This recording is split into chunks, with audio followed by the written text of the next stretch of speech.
to go show it's live here. Okay, there we go. Up, buddy, Nerdigans. This is the one and only Packer Girl 89 of Nerdigans Inc. And this is my adorable Will Bubba Kitty here. Hi, Kitty. Zeno Asagiri. And today's Nerdicast is going to be a little bit different because we are going over the Summer of Love. Not the Summer of Love you think it is. No. We're doing a different type of Summer of Love. But before I get into this stream, we are at war with multiple platforms, algorithms, and it is slowly but killing not just this channel and my Twitter, but it's killing my sanity too. And in order to defeat the algorithmic beast, we need you to please hit that like, share, and subscribe buttons. And because, of course, this channel, let alone this video, are not sponsored. If you love what we're doing and want to help keep me, my adorable Will Guard Kitty over there, and this operation, well, literally alive and kicking, so we can keep bringing you more anime and manga content, whether it be news, analysis like we're going to be doing here, and live streams, obviously. And live reactions for a good chunk of the series that we cover up in here. Feel free to hit up our Cash App, our PayPal, our Coffee. That is in the description box below. And I know I should have put it in the live chat too, or at least my Cash App and my my PayPal. That was my fault. I forgot to do that. But also we have the link to our Patreon where we are doing our anime live reaction content because unlike YouTube, where we constantly have to worry about getting a copyright strike for showing anything on the screen, well, PayPal, we don't have to worry about that. So I have my full setup of the anime and manga side by side. And not only that, I can have the audio too, which is not only great for busting a botched localization or two, but it's great for when we cover anime original content like, say, Dragon Ball Daima, which we covered in both the sub and the dub. And the more views and subscribers we get on Patreon, the more anime we'll cover. And hell, if you upgrade to the $10 tier subscription, you get to choose the series we cover as well. And there's a stacked spring anime season in full swing. And we're going to be talking about some of the series that we are covering on Patreon, particularly Witch Watch. Because, oh my god, the debauchery that is happening in the Witch Watch anime is unbelievable. And let's be real, Viz's localization of Witch Watch is very hit or miss. It really is. And when it misses, it is bad. It is really, really bad. But God, what the anime is doing is pretty bad too. Oh my god, oh my god, oh my god. So please check out our Patreon. That link is in the description box below. So, man, I didn't think I was going to have to start off the stream with this, but the misinformation that is coming out of some of the news outlets in regards to Vinland Saga situation is just baffling. Oh my god. But, of course, I almost forgot.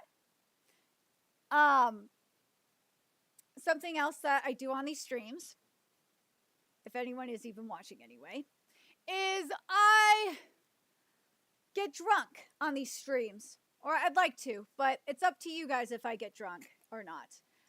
So for super chats / donations, if you donate $1, I get my kitty that's over there, and he will do a little dance. For $5, I will take a shot of this vodka here, and I will answer at least a question. And for $10, I'll do a double shot and answer a couple of questions. And for $20, I will take a double shot and I will tell you one of my insane escapades. Like, I'm talking about probably an insane escapade which I probably should have died from. But anyways, let's see here. Okay, so with Vinland Saga, it was announced this morning that Makoto Yukimura is going to be at a planned event on July 19th at Ryukyu University, where Vinland Saga is described as a work that reached its final chapter. And everyone is taking this as a sign that Vinland Saga is going to end. The majority of the outlets are saying that it's going to be before July 19th because that's when the event is. But I gotta give credit where credit is due for Manga Magura because they're the only ones that mentioned that the next chapter of Vinland Saga is coming out on June 25th. So yeah, so we'll know for sure what's going on June 25th. And I'll get into my thoughts on the situation in regards to based on where we're at in the manga. Because I've been covering Vinland Saga for a long time on this channel. But from what one of my sources said, and this is one of the translators for Project Vinland, the fan translators, they said that what could have been the case here is that they scheduled this event like 6 to 10 months or something like that in advance, and maybe that they thought that Vinland Saga would have been done by then, but because of the delays and everything like that, it's obviously Vinland Saga is not done. But based on what happened in the previous chapter and where we're at now in the manga, I just don't see the manga ending this chapter. I just don't. Do I see Vinland Saga ending at the end of the year? Yes, there's no way that Vinland Saga doesn't end by the end of this year, especially if there's if there's no delays. If we don't have any more hiatuses from Vinland Saga, it will definitely end before the end of this year. Oh, no doubt.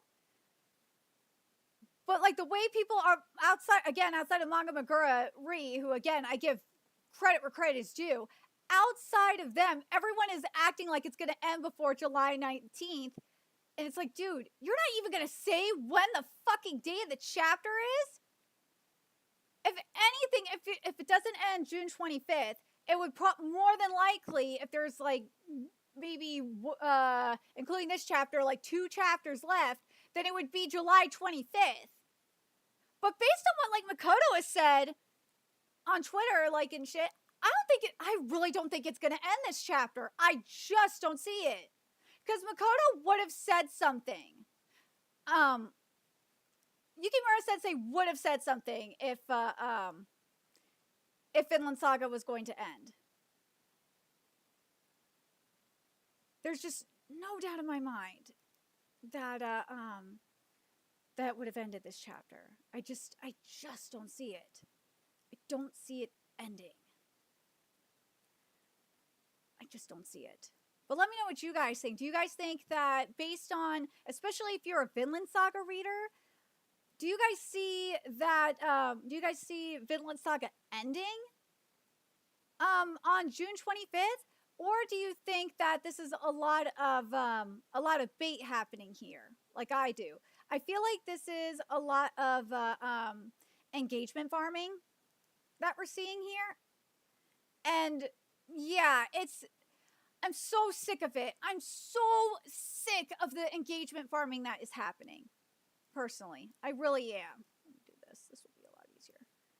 So that way I could have the chat. Hi, Mike Lee. Yeah, I'm just sick of this engagement bait. And like, I know I'm shadow banned. I'm beyond shadow banned, okay?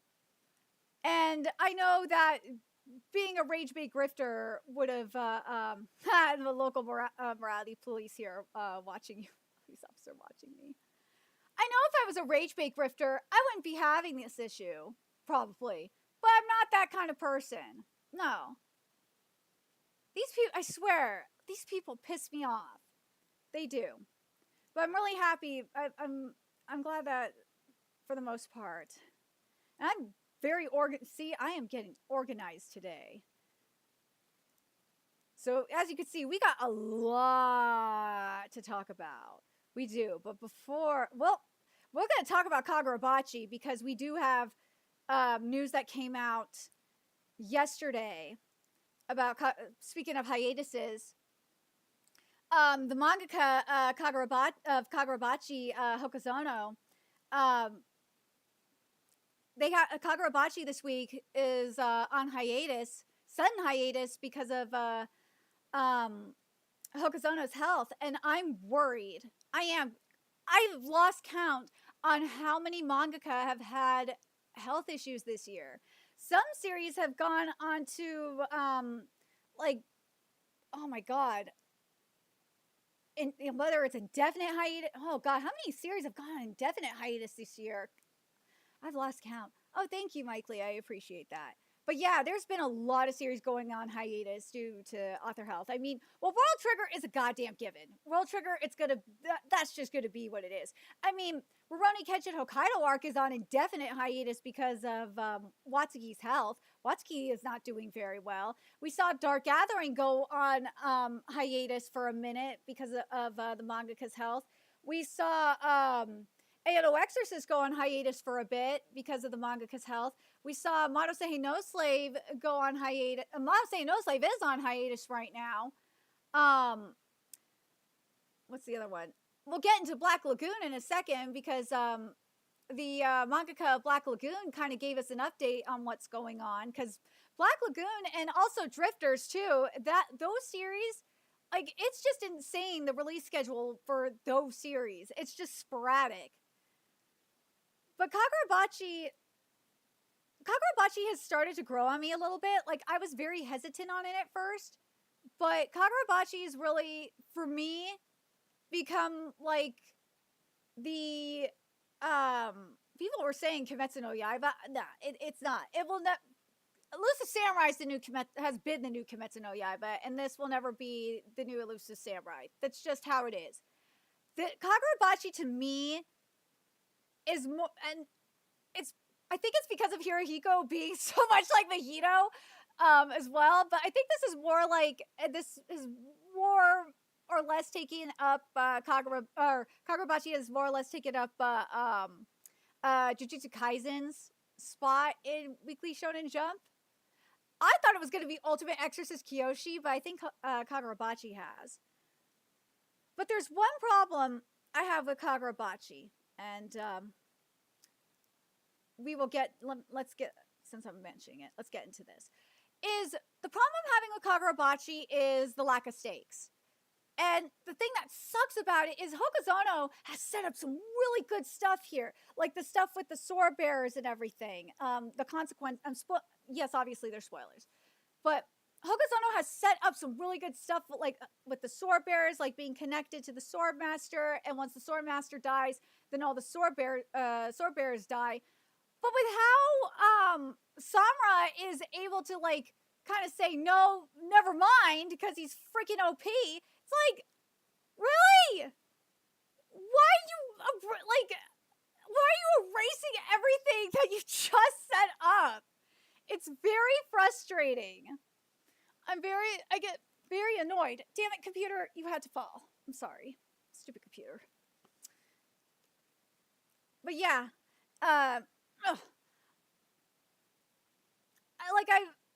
because look at this here. This is what I mean. I'm going to have to put this in another tab. This panel sums it up. From what they tell me, at one point I was clearly dead. My eternal contract was severed. Yeah, he came back to life. Aruha came back to life. And I was kind of mad about that, to be honest. He came back to life. It's a miracle. No. It's like a phoenix, exactly. It was Suzaku. Did he implant the flames of mercy into my body so that it would activate after my death? I get it in principle. It's fucking annoying. Sorcery activated by a person's death isn't unheard of, which is true, because we have seen, like, this kind of concept in Hunter x Hunter, if I remember correctly. But Revival, clearly he didn't have that power 18 years ago. Well, duh. I don't know how he did it, but Mr. Samura cultivated that ability to release the sword bearers from our eternal contracts. But that's where I have a problem. Like, I understand, like, with Chihiro, it's one thing, because with Chihiro, he wasn't part of the war. He didn't need to be part of this. So Samura releasing Chihiro from his contract with Enten, I had no problem with. That is not an issue. But, like, the rest of the sword bearers, it's like, come on, man. They were on the field with you. They need to share the same sins you did. Like, come the fuck on. That was stupid. I really don't like, I really can't stand that, that Hokusono is getting rid of the stakes like that. I really don't like it. I don't fucking like it. It makes me mad. But the other thing that I will say that I am happy with, because I was worried for a minute with Kagurabachi for a second, was the stuff with Hikuri. I was worried for a minute that Hikuri was going to be like too OP, but I'm glad Hikuri is getting consequences. Hikuri is. Like, if Aruha dies at the end of this arc, I will not be mad. I will be fine with, I swear, Aruha looks like Levi. He really did. I say Levi. He looks like Levi from Attack on Titan. I swear, he really does. Hi, Noelle. I'm doing okay. How about yourself? I've been fighting my protest addiction. I am very it's the LARPing is back, so it's like, oh no, it's temptation. But between that and all the other fuckery that is happening with engagement farmers and tourists and oh god, we got the tourist theme happening too. Not just with manga, but we'll get to the anime VA too, because she bent the knee to the frickin' mob as well. Oh my god. But where is? We'll get to you in a minute, Witch Watch. We will. I want to find. Oh, you will see. We will get to you too. Kanojo Okarishimasu is going to be one of the highlights of today's stream. But this is the other one I want to get to here. Is in regards to Black Lagoon, because Hiroe, they have been suffering from a lot of health issues. I think even here, if I remember correctly, Hiroe Sensei went through surgery not too long ago. It was earlier this year. That's right. It was earlier this year. Hiroe Sensei mentioned they went through surgery. So yeah, I'm very, very worried. I'm very concerned. But they said, I know, I realized I did a typo here. But they said that their goal is to at least get the 14th volume out next year. So hopefully the 14th volume of Black Lagoon does come out in 2026. Hopefully it does. But man, this makes me sad. This does. For those of you that don't know, you're going to make me feel extremely old if you do not know who Brian Wilson is, especially if you did not grow up with the Beach Boys. Brian Wilson was passed away, and if you're like me and were raised by boomer parents, you grew up listening to the Beach Boys. If you went to summer camp, I don't know if everyone summer camp did this. Every year at summer camp, we would sing, my friends and I would sing Beach Boys songs around the campfire and stuff like that. We would. At Jewish summer camp, we did too. But yeah, so that's why I said it really feels like one of those days where yesterday really felt like one of those days the music died because of how significant the Beach Boys was to like several generations. It's really sad. Really, really freaking sad. And I remember yesterday I called my mom like the moment I found out, and my mom and my stepdad were really sad. They were. Well, we will get to you too, Disney and Universal. See, there's a lot that we have to discuss here. But do we want to get into the chaos that has been unleashed? The fact that Reiji, the mangaka of Kanojo Okarishimasu, said it has begun. He knows what he did. He unleashed this chaos. This man chose violence. This man chose violence.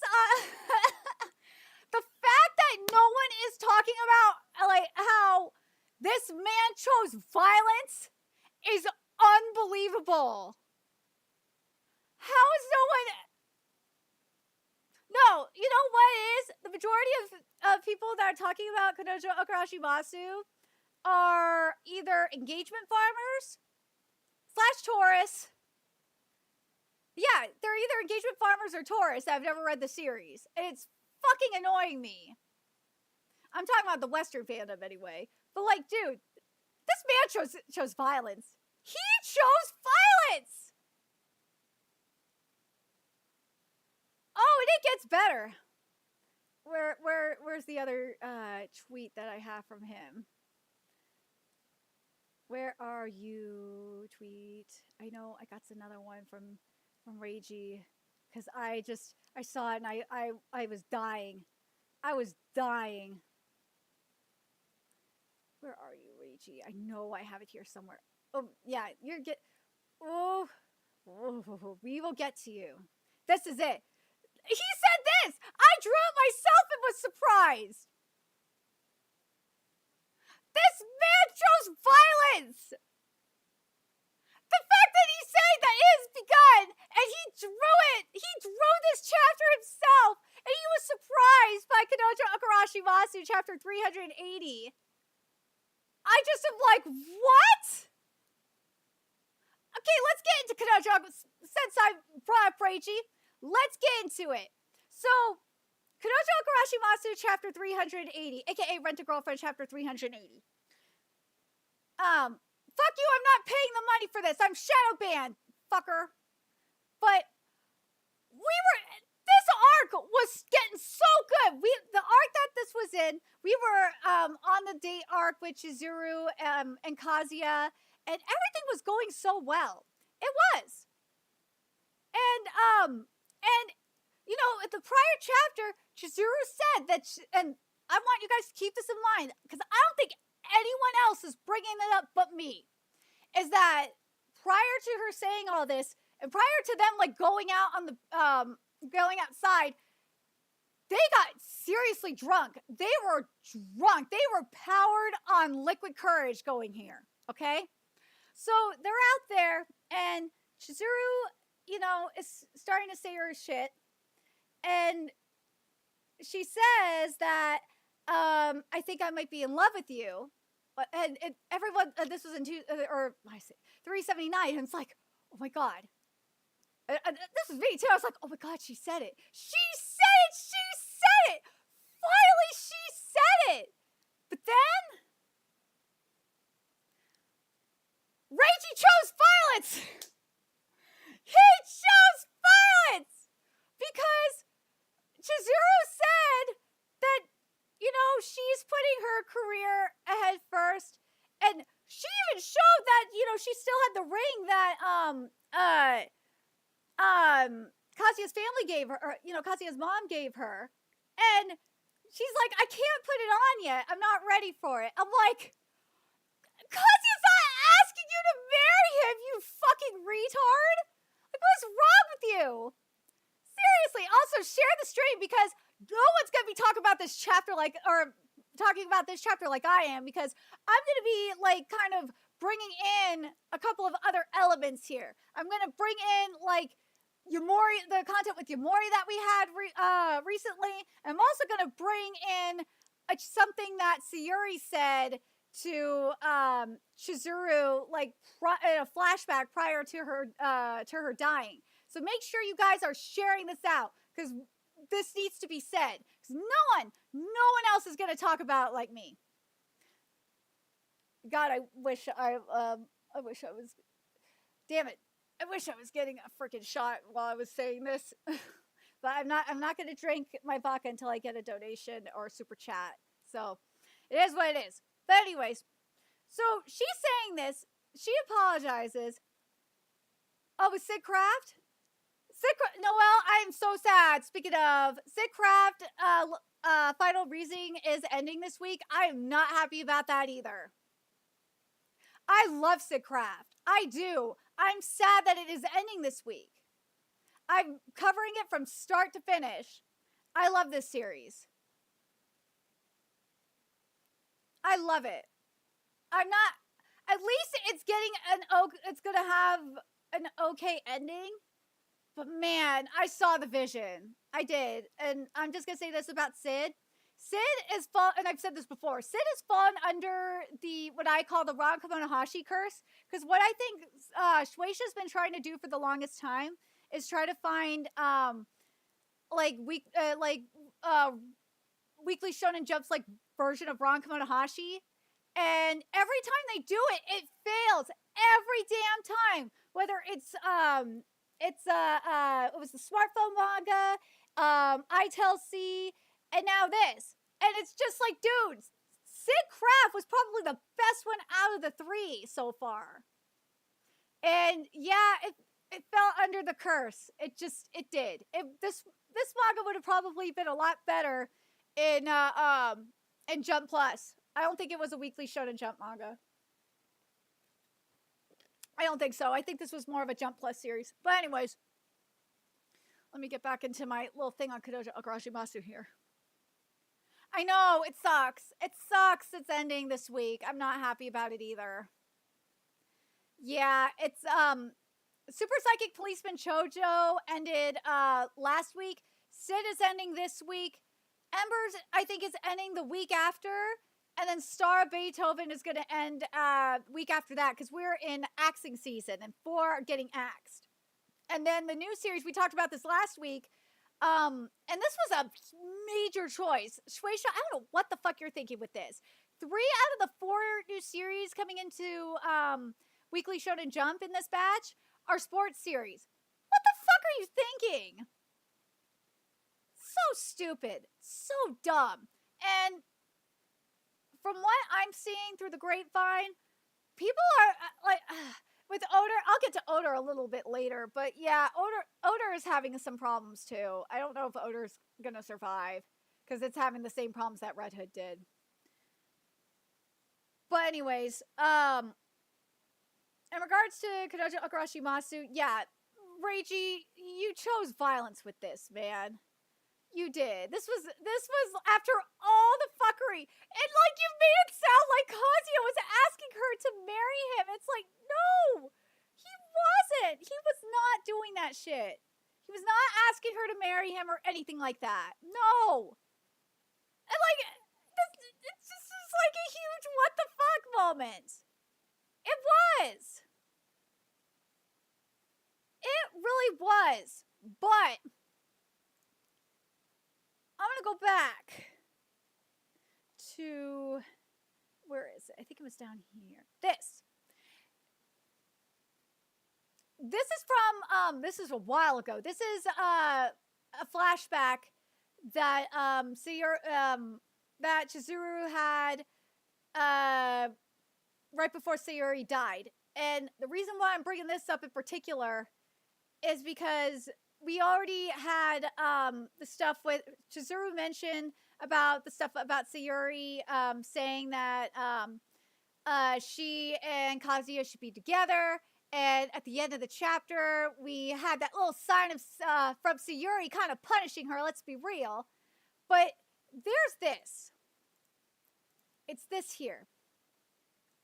And I love this line. This is one of my favorite excerpts from Kanojo Okarishimasu. And you know what sucks is these fucking tourists that are shitting on this manga are only like, they only know this manga from like a couple of fucking panels. And it pisses me off, because why it pisses me off is that this portion of the manga, you know, when Sayuri dies and, you know, Chizuru is going through her grieving process, like, if this portion of, or this arc was literally happening around the time when I was going through, I think it was right at the, within the first year or something like that of my grieving process. So like, I could totally relate to it, and it really meant a lot to me. So that's why when I see these assholes, I know I shouldn't take it personally, but when I see these assholes shitting on Kanojo Okarishimasu as a whole, it really, really frustrates me. It's because of that in particular. But this line right here is key. Listen, Chizuru, everyone is fake. We're 99% lies and 1% truth. Nobody can get through their life without lying to anybody. But I think sometimes we tell all those lies because there are precious truths we want to protect. And I just can't bring myself to say that's so wrong. So what are the, so yeah, and she was saying after that, there is a one precious truth. There's that one precious truth. And I have to wonder what that precious truth is to Chizuru in this situation. What is it? Because I think Chizuru's got to be lying. She's lying about something here. She is. She's lying to herself about something. Because it's just, God, 99% lies and 1% truth. Nobody can get through their life without lying to anybody. But I think sometimes we tell all those lies because there are precious truths we want to protect. What is the precious truth that she wants to protect?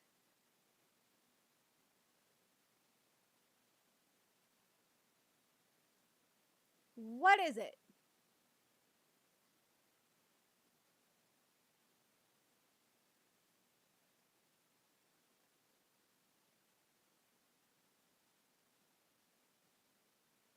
But like, the other thing is, I think this is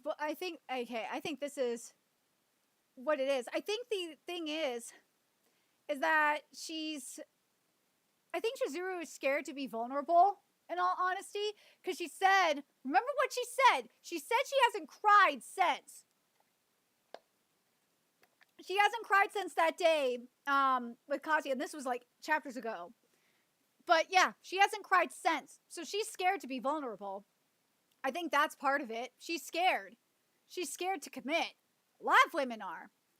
But then there's the other factor here with Yamori. Okay? So with Yamori, here's the Yamori factor. So prior to the date, and this is when they went on their test date, and this was Kazuya and Yamori going on their test date. They went through, the compatibility forest as well. And yeah, Kazuya is pretty compatible with Yamori.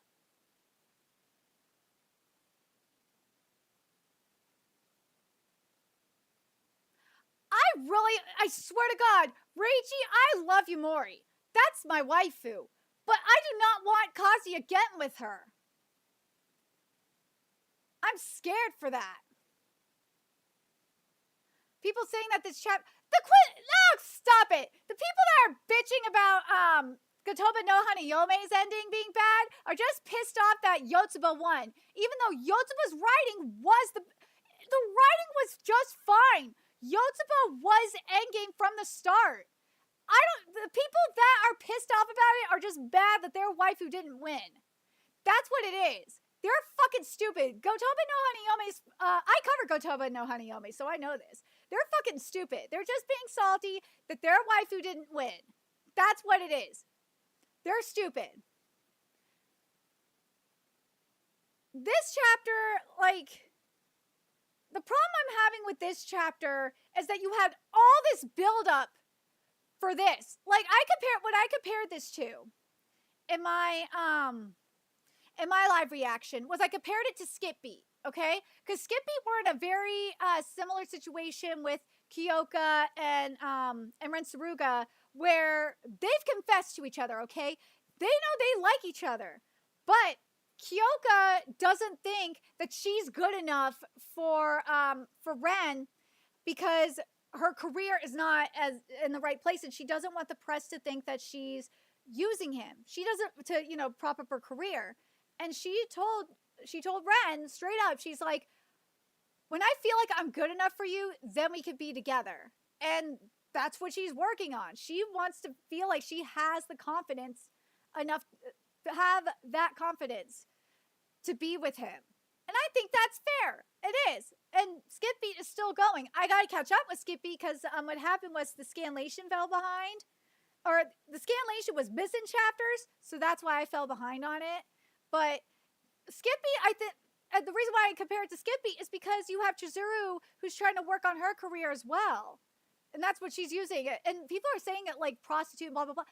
She's not talking about that shit. She's talking about her acting career, you fucking retards. Oh, but yeah, you the mofos are getting all pissy about it and saying that she's a prostitute are fucking tourists that don't read the damn series.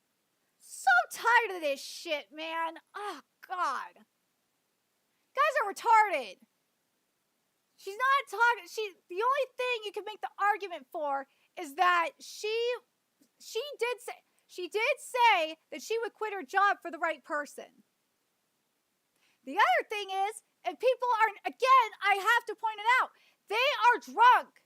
They are both being powered by liquid courage at the moment. They are. And liquid courage does bring out the truth out of people. It does.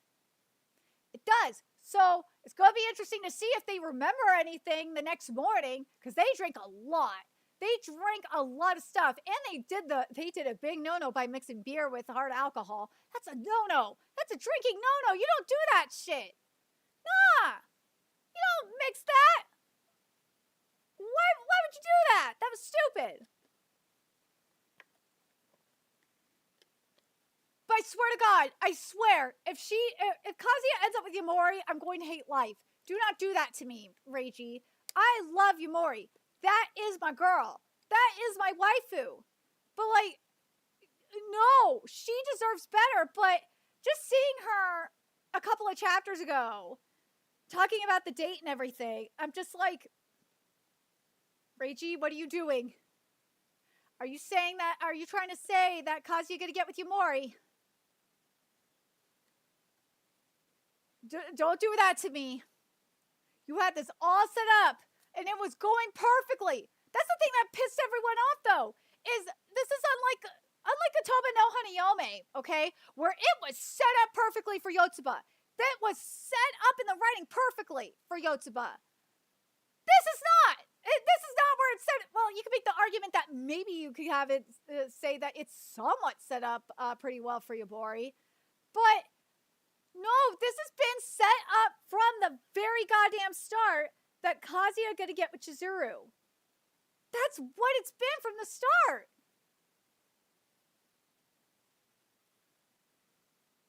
I just don't get it, man. This is so stupid.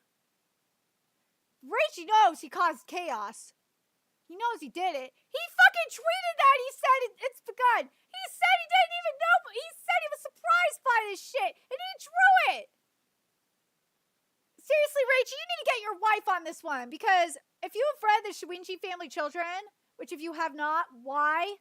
I cover it. I've been covering it since chapter 1. That series he works on with his wife. And that series has done so much better. Holy shit, that manga is amazing.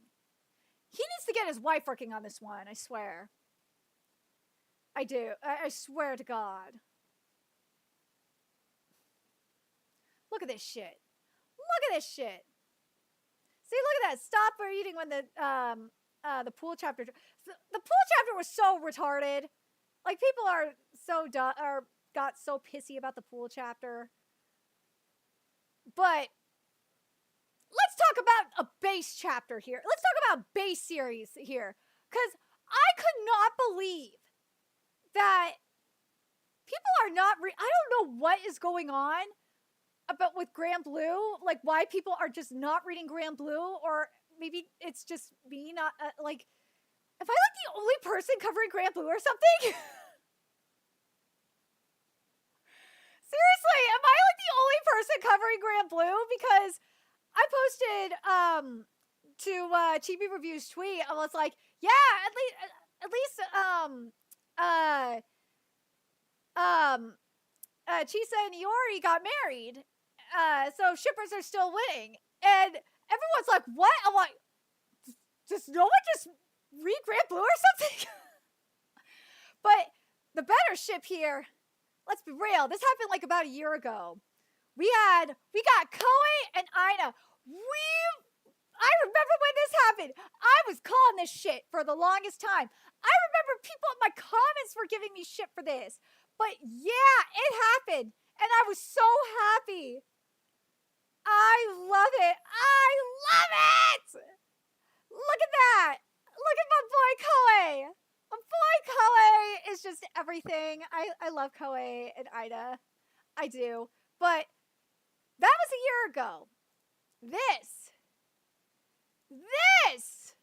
happened last week in chapter 103. That's right. Look at that. Hold on, let's put this in a new tab here. And go like this. Look at that shit. Look at that. Husband and wife. Look at that beautiful beam footage right there. Look at that.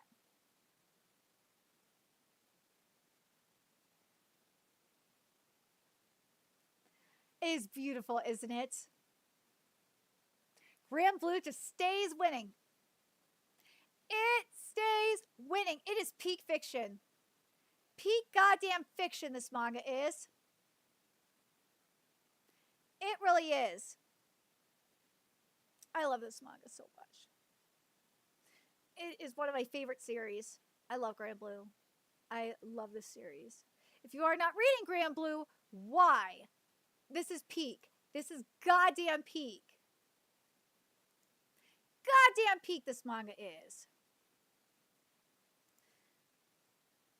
Okay. Oh, yes.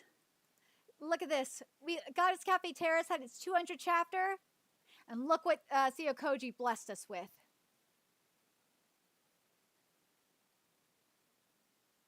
We are blessed. We are blessed. We are blessed with waifus. That we are.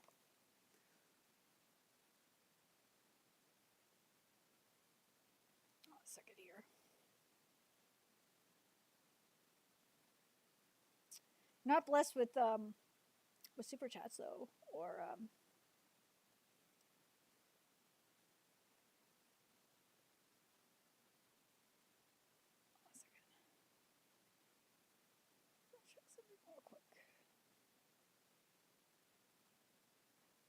okay. Actually, let me do this. This will be a lot easier to do. Well, I'm thinking about it. I'm going to do what I should have done in the first place. Even though... Oh, before I forget, something that I am starting to put in my videos, because I can, and I totally forgot about it, is I have product affiliation stuff. And, you know, as I've been looking through all the products I can put in certain videos, I'm so surprised on how much anime stuff Walmart has. Like, they have so much, like, Sakamoto Days stuff. They have so much fairy tale stuff. They have so much Four Nights of the Apocalypse stuff. I was really, really surprised. It's wild. It really is. Hold on a second. Let me just double check and make sure I have the right thing here.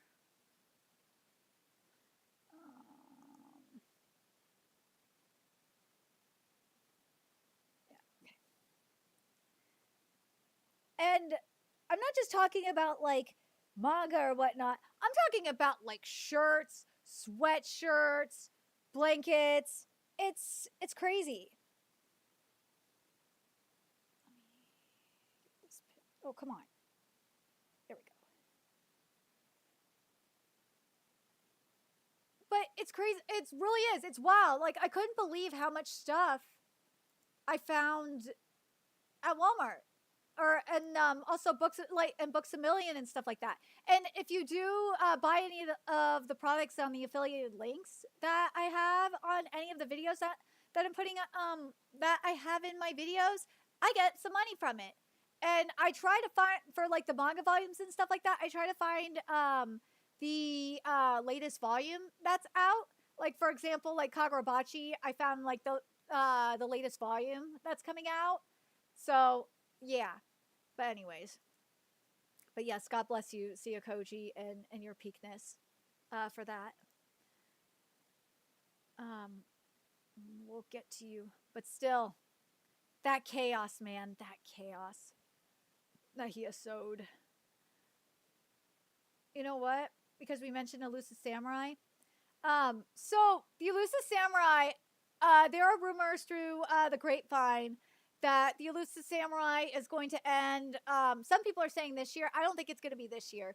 I think based on this most recent chapter, I think it's going to end maybe next year. Yeah, probably next year, because we are going into the final arc.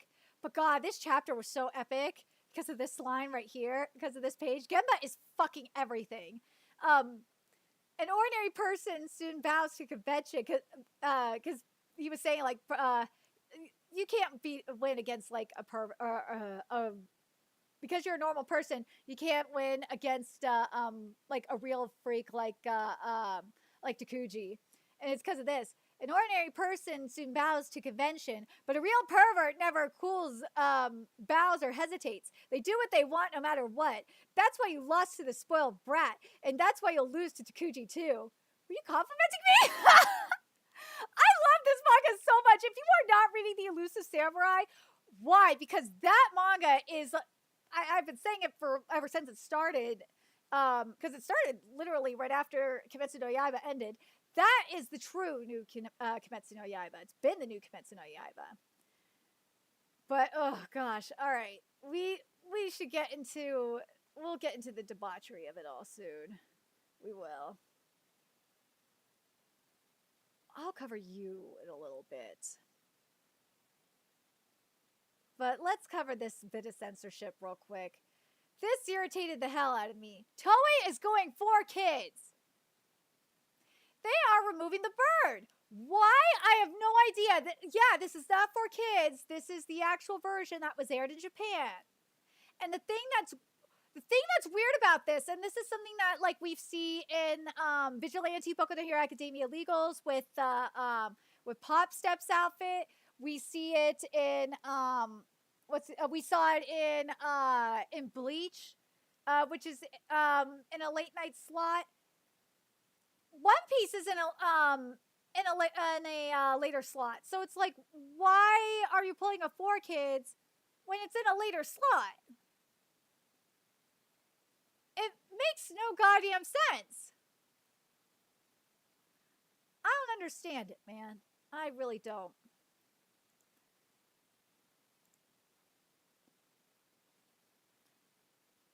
I'm still annoyed that we have no Bungo anime. I really am.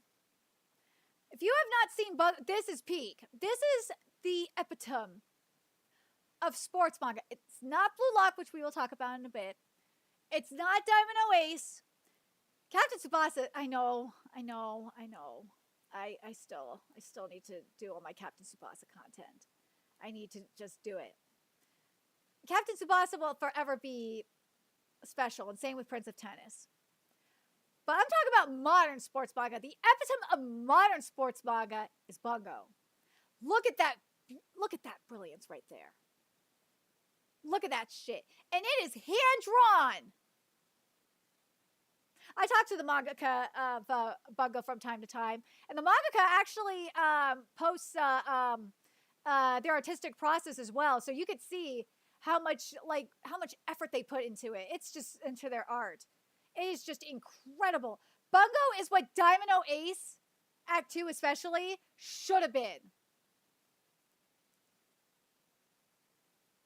And yet, everything else but Bungo is getting an anime. I don't understand it, man. And the thing is Bungo was like about 400 chapters, okay? And it just ended. The first part of Bungo ended. We're getting a sequel titled Bungo Unreal. Bungo is it's basically, instead of like high school, you're seeing middle school. Bungo Unreal is going to be the high school years for this cast. And every sports series is getting a goddamn anime but this series. And the thing that sucks the most about it is that Bungo sells really well in Japan, and that's without an anime. That's like the funniest thing about it. Like Bungo is kind of like it's like, when I say like Shangri-La Frontier in a way.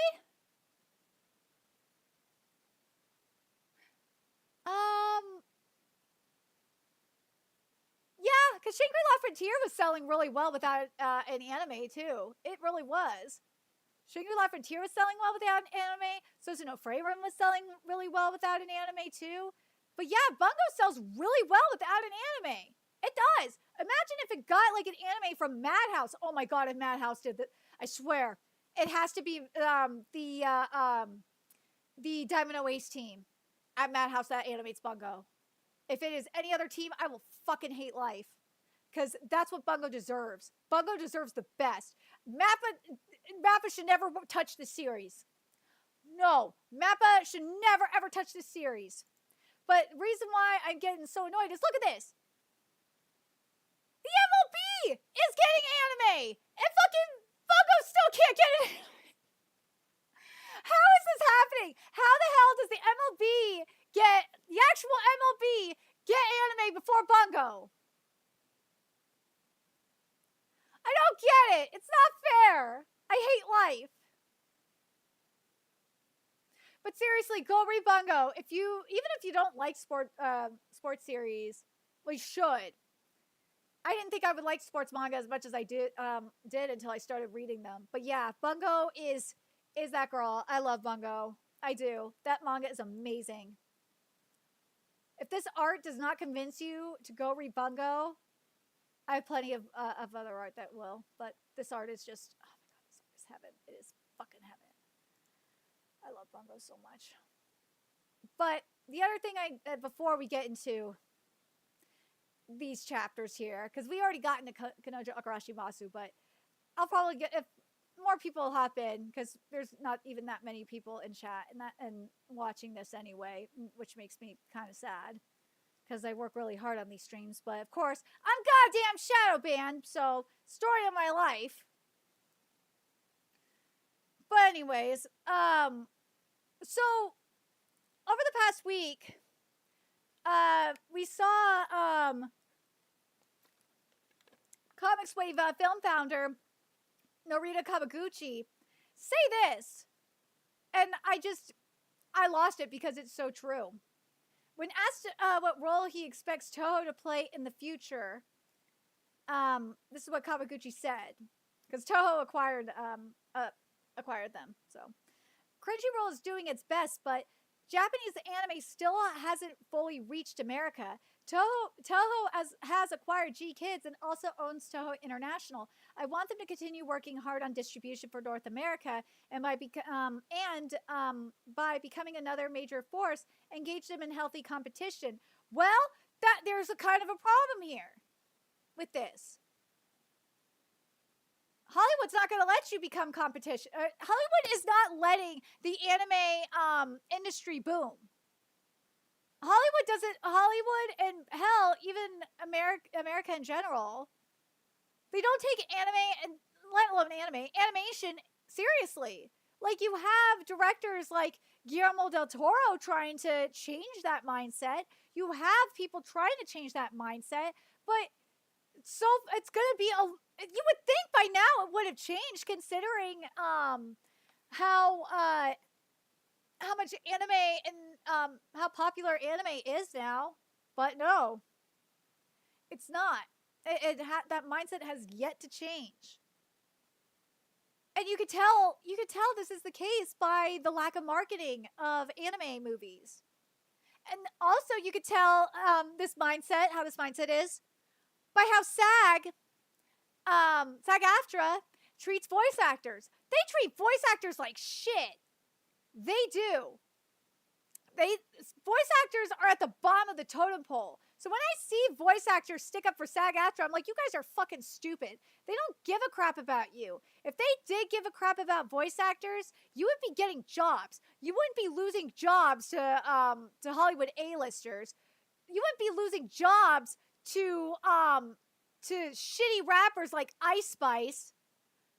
No, or to Rihanna. No, you'd actually be getting more jobs and probably making more money.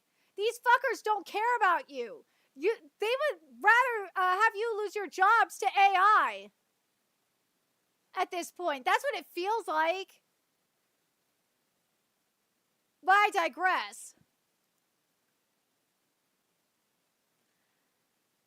But ooh, we got stuff here. We do. Oh, come on. There we go. What Chainsaw Man is like, we have the twisted Chainsaw Man where the Fire Devil kind of has a grudge against Denji because he didn't save his like adoptive family, the Fire Devil's adoptive family, so to speak, which I thought was kind of funny and kind of weird. And I love how Denji's like, dude, like, what the fuck did you want me to do? I don't know. I didn't know these people. I was saving a cat. Like, what the fuck do you want from me? Oh, I already gotten to you. But, ooh, we need to talk about Blue Lock. Blue Lock is getting very interesting. Because in episode Nagi, we saw, well, we had the awkward reunion of Reo and Nagi, but we also saw Reo saying that he wants to be the light to guide Nagi back, and that Nagi wants Reo to be the one to destroy him after he surpasses him, which I thought was very interesting. But this, though, Nagi is coming back. He's coming back, but the real question is how, though? Like, is it going to be, we're going to have something similar to Kunigami, or is this going to be kind of like Shidao, where, like, Shidao was working with Sei? Like, based on episode Nagi, I'd like to see him, like, I don't think that's gonna be the case. I'd like to kind of see him work with Loki, but I don't think that's gonna happen. But I feel like if anything, he's gonna be working with Sei. That's what it seems like. But yeah, the gremlin got what he wanted. He got what he wanted. You know, Ego is probably like, either it was going all according to plan, or Ego's like, fuck, I was wrong. It's one of the two things. But this, oh god, okay, so, wait. Do I want to go into Fairy Tail? Or do I want to go into For Co-op next? Because there's, or Triple X Holic Ray.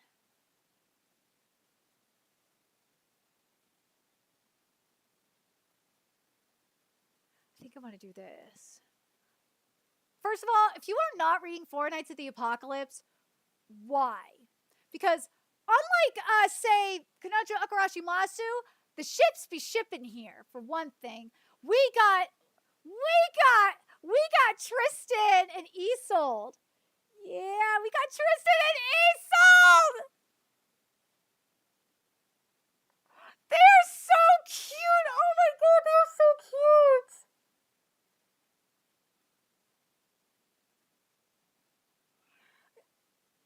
It's another like father, like son moment, right?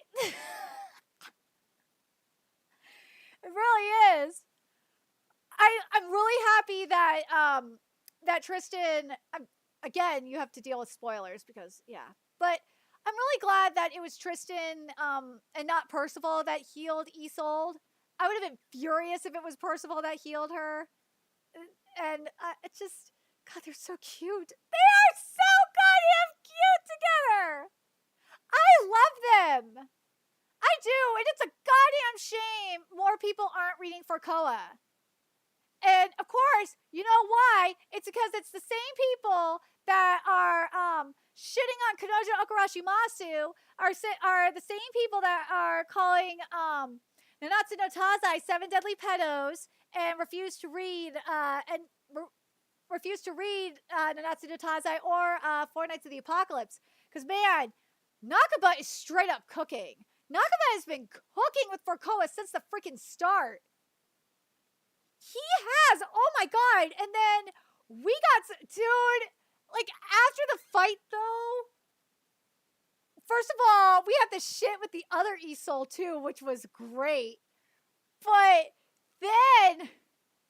Ooh, then we had the shit with Percival and Diodora. And Diodora was talking some straight shit. For those of you that don't know, Diodora is Ironside's real son, and Percival was supposed to be, his body was supposed to be the vessel for Diodora because Diodora was sick. But yeah, Diodora ain't sick no more. It took him dying for his magic to activate. But yeah, Diodora is like the Mordred of the series of Forcoa. And damn, he's savage as hell. Oh my god, Diodora went in on Percival's like love triangle situation, and it was fucking hilarious. Diodora is so savage. He is savage as fuck. I can't wait to see that fight next week. Because we're getting Diodora versus Percival next week. Percival is fucking furious. He's going the fuck in on him. It's going to be beautiful. It's going to be freaking fantastic. And then on the opposite side, we got Gwaine versus Tristan. It's going to be hard to top Gwaine versus Ballin. Which, by the way, I think I have it in my... But look at them, they're so cute. But I think I have it in my QRTs for this, right?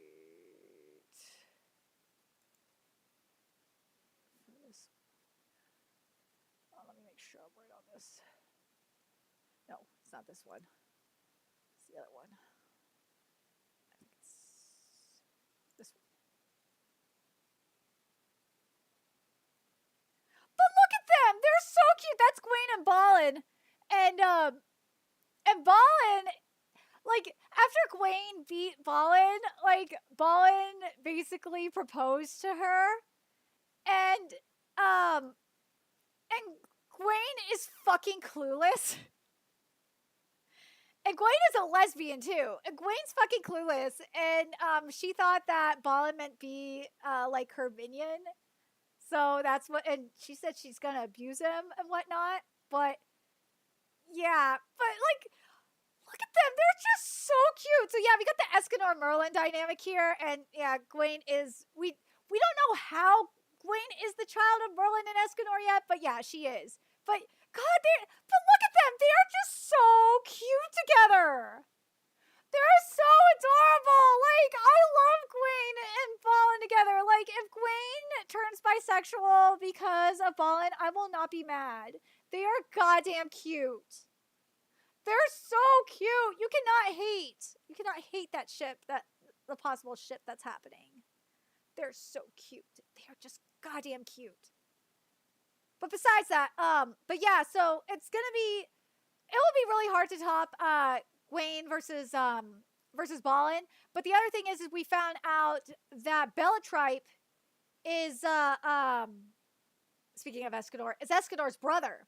So yeah, and Tristan has Bellatripe's, well, technically Escanor's brother, his armor, because, you know, the other Isolde is, you know, Bellatripe's daughter. So yeah, so that's why that fight's going to be interesting, because we might get something really cool out of Bellatripe, but I don't think we're going to get the full Bellatripe that's going to regain all of his memories. I think that's going to happen in the final fight between, because let's be real, it's going to be Gwaine versus Percival. When we get Gwaine versus Percival, that shit gonna be lit. Oh, I can't wait for that. I swear to God, go read for Koa. Go read for Koa. You will think, well, obviously read Nanatsu no Taze first, aka Seven Deadly Sins, but go read it. Go read both. You will thank me for it. It's so goddamn good. So goddamn good. But then there is... What do I want to go with? Oh, yeah. For those of you that don't know, Triple X Holic Ray came back not too long ago. And since it came back, we got the Triple X Holic Ray connection to Cardcaptor Sakura Clear Card arc. First with the return of Allison Clockland. And now Momo herself is here. And I'm so stoked. I love it. I knew there was a reason why the Clamp was waiting for Triple X Holic Ray. There was a reason why, and that was to finish Cardcaptor Sakura Clear Card arc. There was a reason, and I'm totally fine with it. I believed in the vision. I know some people didn't believe in the vision, but I believed in the vision. But then there's this. If you are not reading Fairy Tail 100 Years Quest, or you have lost faith in 100 Years Quest after, say, the fuckery that was the Viernes arc, well, faith has been restored. Because Team B is back. We got Gajeel here. We got Juvia here. We got Mira Jane here as well. And also we got Elfin here too. I'm really hoping and praying to, and they're fighting the Erasion 6, which is the remaining ones from the Book of Ferris. I'm really hoping that Loxus shows up and that Loxus is going to fight Dogramog, because I need that Loxus Kieran team up against Dogramog. I need that so bad. I need it, because Loxus has to show up at some point. If we have Gajeel here, we need to have Loxus. I need to see the Thunder Dragon King power. I need to see it against the Dragon God. And if that means it's against Doggerbog, I will not be mad at that. I need to see it. And someone in my comment section was pointing out, or was agreeing with it, or they were pointing out that because of what happened at the end of the Grey Viernes fight, that, God, wouldn't it be great if we got the Gajeel Viernes fight too? Dude, if we get the Gajeel Viernes fight that we all deserve, I will be so happy. I need that fight in my life so bad. I just need that Gajeel Viernes fight. I need it. We were robbed of it. We were. But for right now, we're getting Gajeel versus Zero, and Juvia versus Gate. Juvia versus Gate is going to be so lit. I'm still annoyed that that Gate didn't sever the connection, the magical connection Juvia had with I thought that was stupid. But part of me is like, I don't care. I'm just happy that Juvia is here. If Juvia comes to bail Gray's ass out from the fight that he's about to go in with Flame into his fight, I'm gonna be so pissed. Don't do that, Mashiba. Don't do that. Let Gray do his thing. Because his fight, Gray's been getting some good fights. His fight with Uranus was good. I was happy with that. I was. But the chapter was good. I think it was here, right? That was the problem I had. Then the localizers kind of ruined it by putting Floofy in here. Why? Why is Floofy in Fairy Tail? I do not know. Why, Kodansha? Why are you putting Floofy in manga now? Why? Why is Floofy here? That's so stupid. So stupid. But Mira Jane being here, dude, there's so much potential for Mira Jane being here. This fight's gonna be sick. The Mira Jane fight is gonna be fucking sick. Let's be real. I think I got all the manga that I wanted to cover.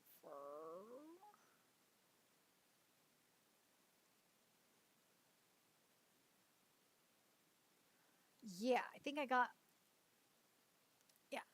the main. Well, I want to just talk about my waifu eye for a second, because you can't spell. Well, there's also Raphael stuff too. I'll talk about Raphael stuff. If you are not reading Make the Exorcist Fall in Love, why? It's amazing.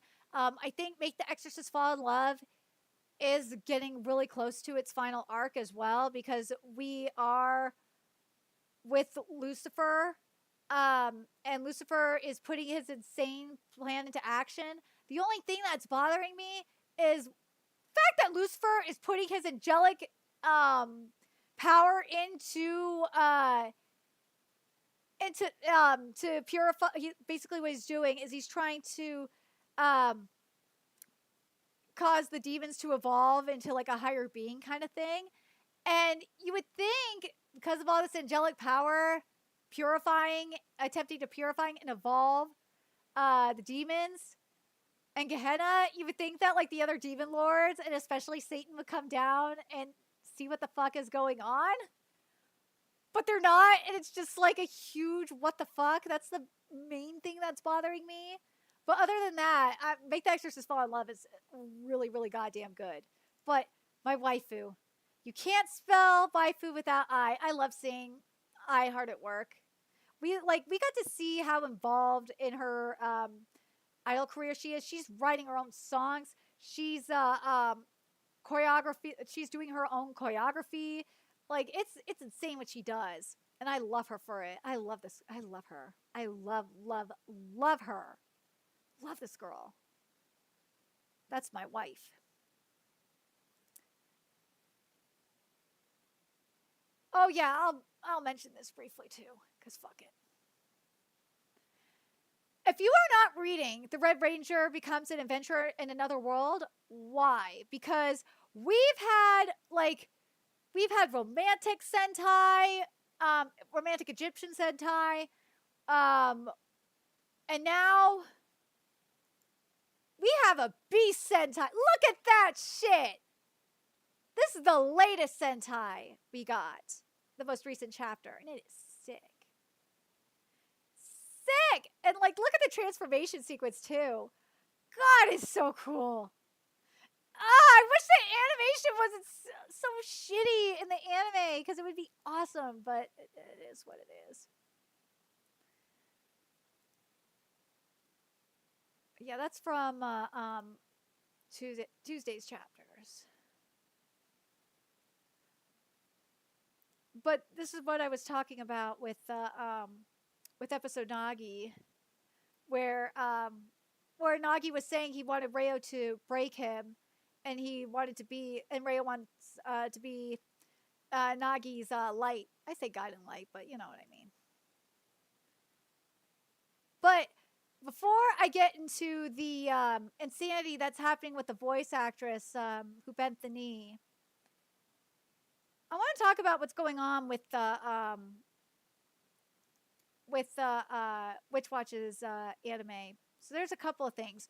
One, like, here's the thing with Witch Watch's anime, is that there are so many questionable choices that have been happening up in here in this anime. Like, a lot of the segments that they're adapting should not even be adapted in this first core. It should be adapted in the second core. Like the student council stuff. Why the fuck was it here? Like, that should have been like the season or the for the first episode for the second core. It shouldn't have been here. Why was it here? I have no fucking clue. These are choices, man. But I'd understand if you were worried about Keigo being here or whatnot, and removing it, but they literally removed Kanchi from this episode. From this segment anyway. It's like, where's Kanchi at? Where'd he go? And this is episode 9. And the thing that sucks about this is the first part of episode 9, which is titled Dear Kara. Oh my god, like, the final part of it where Kara is reading the letter from her mom and learning the truth about her mom not being her biological mom, it was so beautiful. Everything about it was perfection. It probably has to be the best part of Witch Watch so far. I'm talking everything. Soundtrack, voice acting, art and animation. It was perfection. Oh my god, it was so good. It was so good. But god, a lot of the stuff leading up to it, though, was just very frustrating. But speaking of things that are frustrating, like, this hoodie does appear in the manga later on, so yeah, but it's not just this, though. Like, in this episode either, they didn't have Nico or Moi in their, or Kara for that matter too, in their school uniforms when they were supposed to be in their school uniforms, which I thought was very odd. Because you would think they would have the models of them in their school uniforms already. So I thought that was very, very weird. But it's like, what the hell? Like, why not have Kara in her cute little outfit? And then this I thought was weird too. Wouldn't it be? I have to wonder. Wouldn't it be easier to animate like Kara in like a fitting outfit than a baggy outfit? I just thought that was so weird. I thought that was really, really weird that they made the outfit like so baggy on her. I can't be the only one that thought that was weird.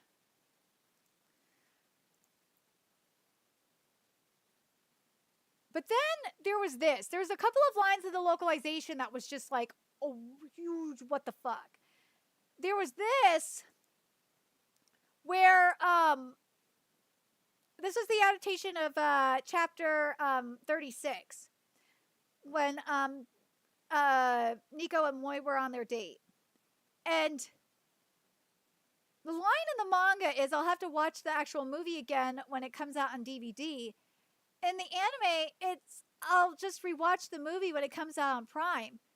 Which one has been serialized since like 2021? What are you trying to say here, anime? Not only that, like Witch Watch is on Netflix too. And Crunchyroll. I'm surprised it didn't say Netflix. I really am surprised it didn't say Netflix. That was weird that it didn't say Netflix. Oh my god. Why it didn't say Netflix is beyond me, actually. And there's one other one that that was really, really, really bad. Unless it's up here. Did I miss it?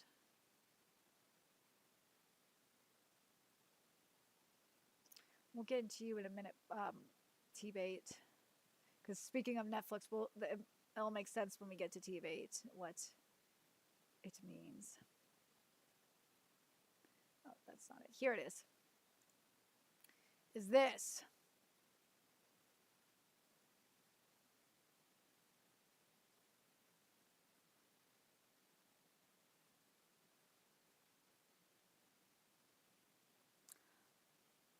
Why?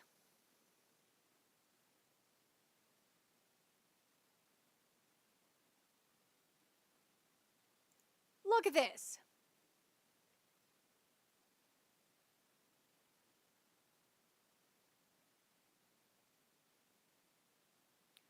They used Kudere.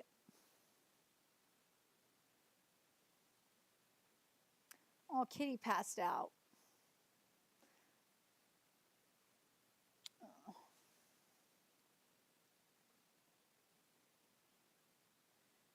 Like,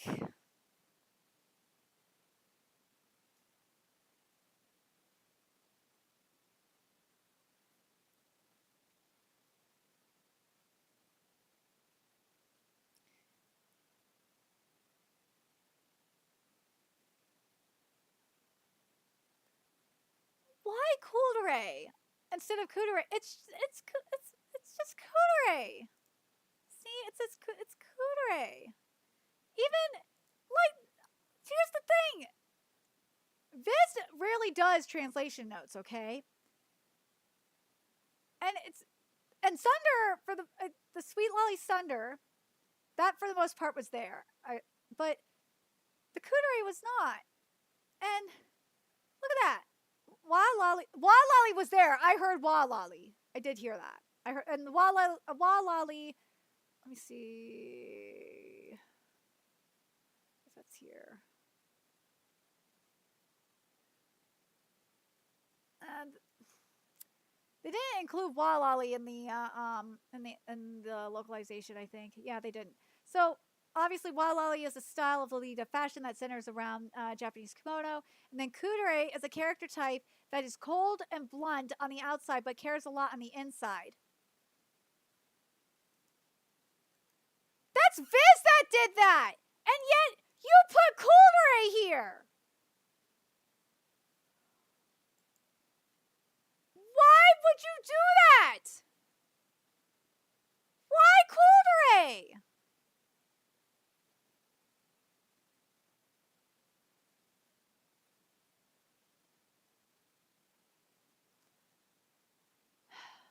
I hate these localizers sometimes. I swear to God. The fact that this is localization is not only right and has a translation note, that says a lot. Because Viz doesn't do translation notes that often. And I'm sad because I wish they would. By the way, just in case you missed it, Berserk came out today. Chapter 381 came out today. And Berserk, I will say this though, the art is getting better. It is. It was definitely better than the last chapter. Oh my God. But man, you need to get freaking Ishida Sui or Junji Ito or someone up in there. Seriously, it's getting ridiculous. But yeah, as the title of the video says, it is essentially Guts got exiled from Kushin. So yeah, there's that. Let's see. Oh God, this was a choice.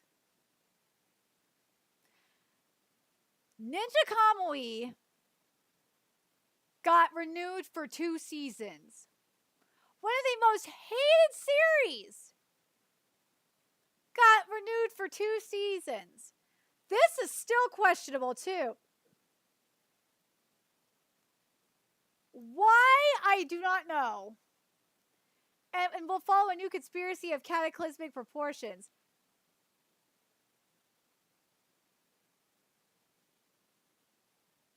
Like, people are so confused. More slop, I guess. Seriously. Like, these people are fucking retarded. These people are goddamn retarded. But then, before I get into Bravely Default, here's a little bit of brain rot.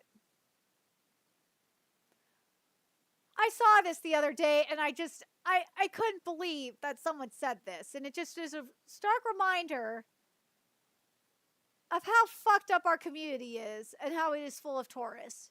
If Kanojo Okarishimasu, if chapter 380 isn't a stark reminder of how fucked up the community is right now, and also the fact that nobody mentioned, again, nobody mentioned, but me, and maybe some other people in the 4COA community, mentions that Gwen is an actual lesbian. You have lesbian representation, and hell, even Momoki in Jujutsu no Rokunin is lesbian representation. No one mentions it, but whatever. You have this shit here, and oh my God, you have this. Toxic male, My Hero Academia fans bitch about woke, but love Endeavor. Gay man that only married a woman and had kids because he was obsessed with All Might. A man is in love with Hawks, a man, and is closer with his only daughter than his 3 sons.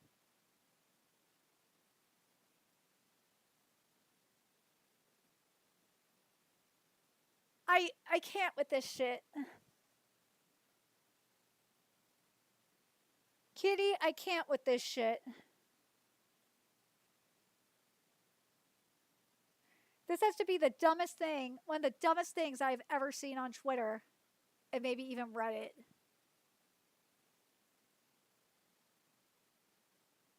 I can't be the only one thinking this. Like, what the fuck?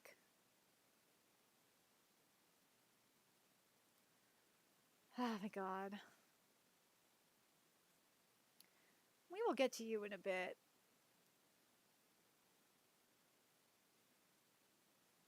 I want to mention this real quick. So, because I looked into this a little bit further about the beginning after the end, season 2. So, it really isn't. So, basically, what this is this is a Netflix situation because the season 2 is just really the second core. Because the beginning after the end was announced for 24 episodes.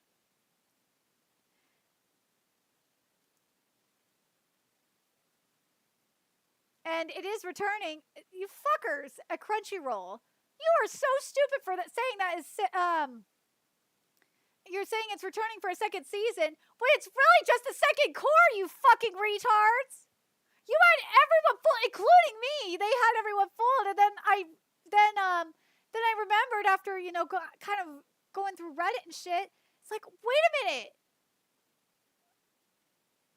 It has, it does have a second core. It's supposed to have 24 episodes. Those little fuckers, they're pulling a Netflix. And then I remembered, yeah, their PR, one of the people, their marketing person, they got from Netflix. So, yeah, this is some Netflix fuckery. Crunchyroll pulled some Netflix fuckery here. But yeah, this is coming out spring 2026. There's ACAT is still probably going to be working on it because this is, again, this is a Netflix. They're pulling a Netflix strategy here. So yeah, nothing's going to change. It's staying the same. So sorry, I hate to break the news to you, but that's what the situation is there with TBATE, unfortunately. The other thing I want to do before I get into the situation with the anime voice actress is I want to talk about these piracy numbers, because I thought this was very interesting. Because this report came out from CODA, and they filed a total from April 2024 to March 2025.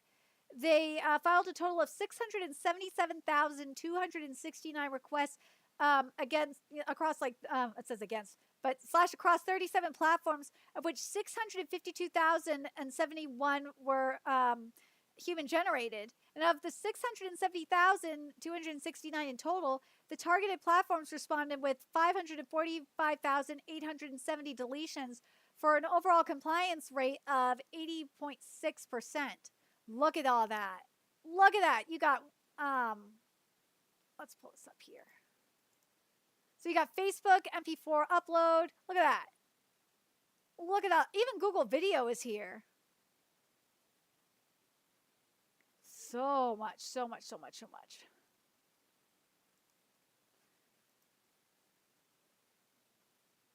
So the platforms received the highest number of URL notifications were Facebook with 176,610 notifications, MP4 Upload with 116,563 notifications, Stream Tape with 75,789 notifications, Okaru, there we go, with 38,173 notifications, and Bilibili, the manga and anime community portion of Bilibili, with 35,849 notifications.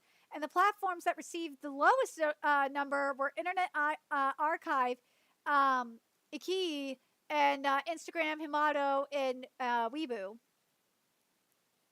Interesting that Weibo is on here for the lowest. But now this is where it got interesting, the highest compliance rates. So you had MP4 Upload with wait, hold on. The numbers were here already, right?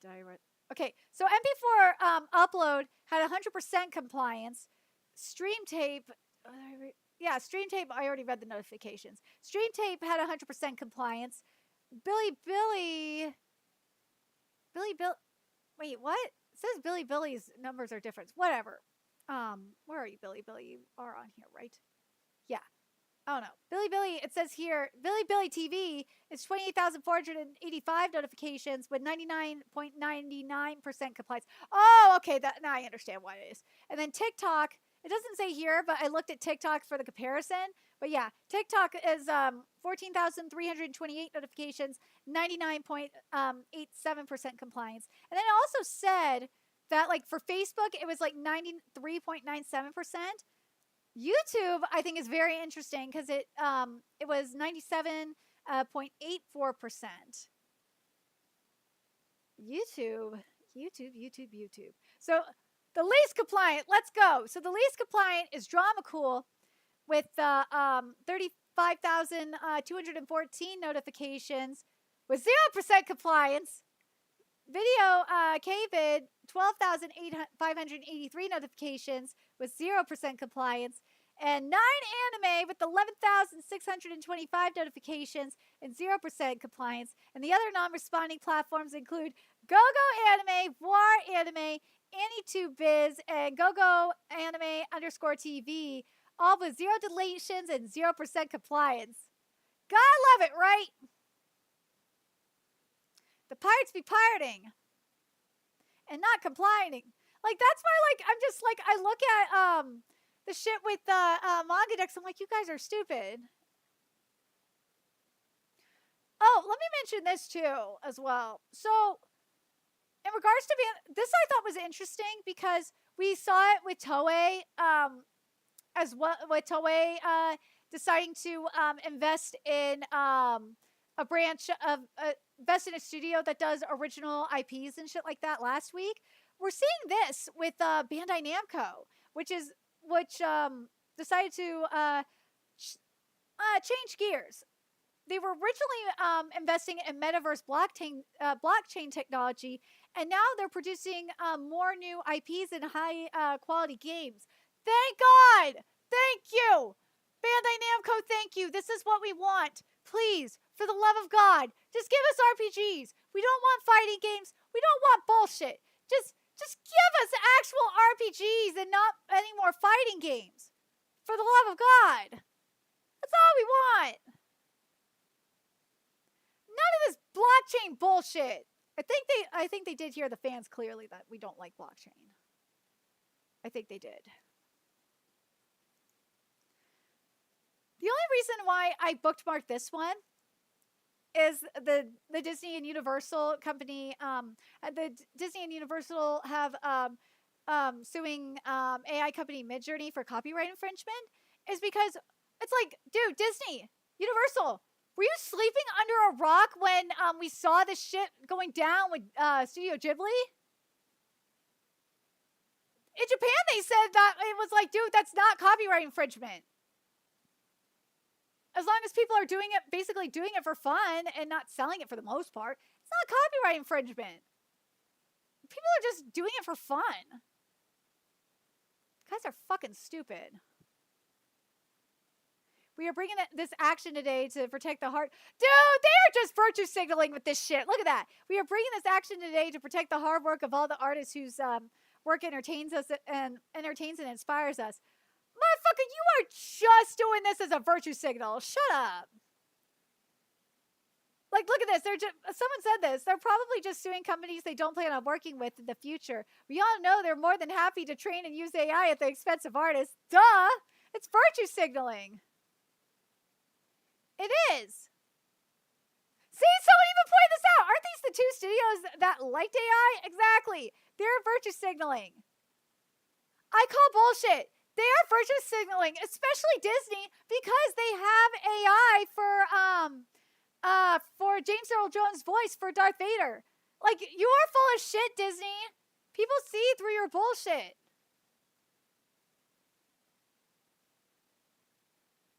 And this too, I feel like even if Midjourney goes down, there's just so many image generators now that it's going to be impossible to stop. But this is a good point too. Using AI to create images of characters that have been copyrighted is unfair for those that own them. But what would the difference be between using AI or creating something on Photoshop? I get the concept, but I don't understand how it all works. Like, that's actually a fantastic point. Oh, but here it is. This, though. Let's look at this. This isn't as cut as dry as it seems, and it's absolutely not coming from a good place. The motive, I truly believe, is so they can monetize their own AIs and steal the work already put in by pre-existing AI companies like Midjourney, by Midjourney, and so they can plug it in and use their own movies, shows, and advertising. Not that I'm standing up for Midjourney in any way. AI is a Pandora's box that I don't think can be closed, and it's an arms race for control. I kind of agree with that. And someone's like, dude, what is the motive? Dude, motive matters. Like, shut up, bro. It matters greatly. People like this, people are treating this like one big win when it's about monopolization of a shady market. And today, Disney just revealed AI. What? Hold on a second. Disney just revealed AI posters for their rides. What did I say? Dude, what the fuck? Well, yes, it was only a matter of time before they got sued. The precedent this is about to set. Dude, Disney, you are full of shit. Disney is full of shit. They are full of shit. Let's be real. Disney is full of shit. Disney is virtue signaling. Like, this is a 2-in-1. They are virtue signaling, and they're also, as this person said, they're trying to monopolize on their AI. Those sneaky motherfuckers. Those sneaky mofos. I see you. I see you, Disney. Okay, let me... Okay, let me do this, and then we'll get into the voice actor situation, because that needs to be broken down in full. So we have this here. So this came out like this morning about Bravely Default. So we got confirmation from Play Asia that that the Western version is going to be censored because some outfits are considered inappropriate for Western audiences, and the Japanese version, on the other hand, is going to be completely uncensored. And the Japanese release this time around does include English, so it probably is going to be a more accurate English localization too, or English subtitles. But here is the different. Like, dude, this is fucking retarded. This is so fucking retarded. Come on.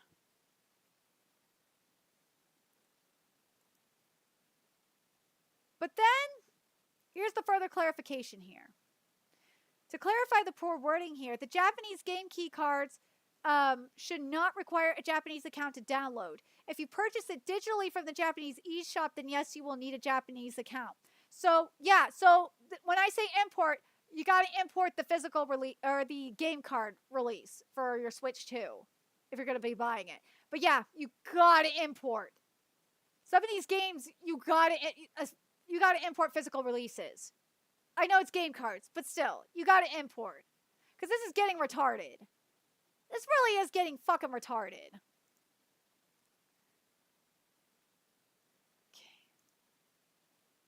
Now that I got that done, let's get to the main crux of everything here. Let's start off with the article that my my editor wrote. And break this down here, and then we'll get into Japan's response. Oh, whoops, that's the wrong article. I did not click on you, sir. I clicked on you.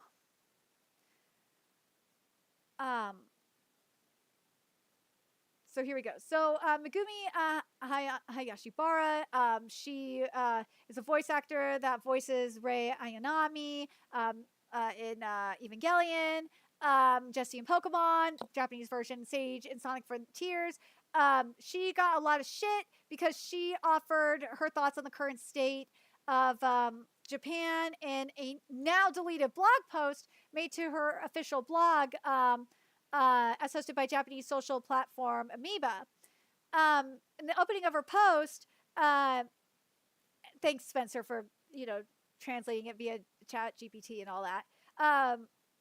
She admitted that when it came to her current view of Japan, is this really okay? I'm honestly starting to feel really anxious. From there, Hayashibara proceeded to recall how after I featured a Korean YouTuber, a Korean friend contacted me. They told me that right now in Korea, there's a lot of tension and division between the political right and left.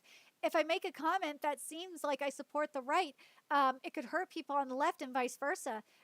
Korea is a freak. You think the political tension is wild in the U.S.? Korea is a different beast. And division between the... Okay, here we go. If I make a comment that seems like I support the right, it could hurt people on the left and vice versa. If I appear to support the left, the right will be upset. They scolded me, saying I could end up fueling unnecessary conflict. The truth is, by casually featuring someone as an outsider, I could unintentionally hurt people, she added. I know it's a bit late, and maybe I'm just adding fuel to the fire, but if I hurt anyone, I'm truly sorry. I've removed that part of my content. I can't reach those I've already hurt, but I hope at least no more people will be hurt because of this. After addressing the apparent fallout from her apparent collaboration with a Korean YouTuber, Hayashibara turned to offer a slight bit of pushback to her critics, in doing so declaring, I know this short message might not get across everything I want to say, but what really breaks my heart is how cold and indifferent Japan seems to be toward itself, and how we become apathetic even about raising our voices. No rice in Japan? She then questioned, referring to the country's ongoing shortage of the grain, itself caused by a triple combo of inflation, poor crop performances, and increased demand due to the recent surge of tourists. Meanwhile, Japanese students are getting scholarships, which they have to pay back. To put it bluntly, that's debt. That's insane that they're... Nah, when it's scholarship, that's more like a loan than a scholarship. To this end, the voice behind Cowboy Bebop's Faye Valentine declared, this warped reality connects to the need to stop leaving things to others. We have to go vote. We can't afford to say things like whatever or nothing's going to change, she argued. We're already at a point where this kind of attitude won't cut it. If this keeps up, what makes Japan, Japan, our manners, behavior, skills, and even our freedom of expression like anime might all be at risk. Turning our attention to the country's aforementioned tourism boom, Hayashibara then asserted, at the same time, there are some poorly behaved guests in Airbnb-style accommodations. We're looking at you, Johnny Somali. Some tourists who don't understand the idea of yielding to others, and some who even cut down bamboo in Kyoto without proper regulation and enforcement. It's seriously dangerous. We'll get to what the meaning behind the Japanese crayfish stuff. We will. Just like how Japanese crayfish got wiped out in no time by invasive species, she said, if we don't do something, even our unspoken rule of lining up in order might become a disadvantage. I'm not trying to attack any specific country, but I do believe Japanese tax money should first and foremost be used to support the people who pay those taxes, including foreign residents who pay taxes, of course, and to help disaster-stricken areas in Japan and support students who are currently holding Japan up. I agree with her on that. I do. And let's be real, we're kind of facing a similar problem here. We are. I mean, we are facing a shere situation where there are a lot of foreign students, and California and a lot of colleges have had to deal with this, where colleges are taking in a lot more foreign students than actual state residents, and they're prioritizing it. And the reason why this is the case is that foreign students pay a lot more in tuition money. That's what it all comes down to, at least here, is it's all about tuition money. They want that tuition money. Bad. Drawing her thoughts on the matter to a close, Hayashibara addressed that when what she ostensibly believed would be the main criticism of her statement, declaring, would that be considered xenophobic? No. If Japan itself falls apart, we won't even be able to offer hospitality anymore. Yes, the slush fund scandals are worse and a huge problem too, she concluded. In doing so, making reference to Japan's 2023-2024 slush fund scandal. But right now, I just want to say this. If you have the right to vote from 18 years old, please really think about what that right means. Political statements are tough, the voice actor ultimately admitted, but I had to say this. Which I do agree. Let's see what the comments are saying. Let's see. As could be predicted, the leadership of one land under the same party for the several decades result in stagnation. Well, it's different. It is different. Japan, I think the problem is, and we're going to see this a lot from Westerners in terms of responses, is that they're comparing, and I kind of do it too, is the comparison to the U.S. Let's see.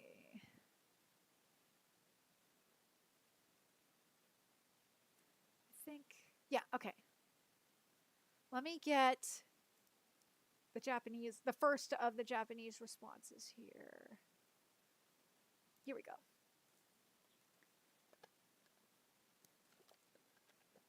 And then I gotta pull up Romley's tweet for the apology. So here we go. There was a huge reaction. Here's the reaction here. I read the whole article, but I don't understand why it caused such a stir. And see, they support her. Like, this is why I don't understand why she bent the knee. That was fucking stupid. Megumi Hayashibara has not said anything wrong. She raised her voice knowing that she might be criticized. I have nothing but words of gratitude. Hold on, let me tweet out that we're talking about.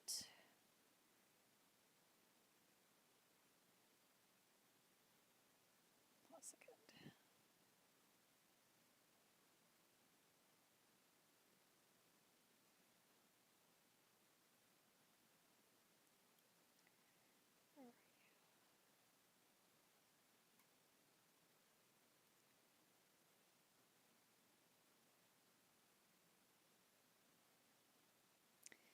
Make sure I put this up.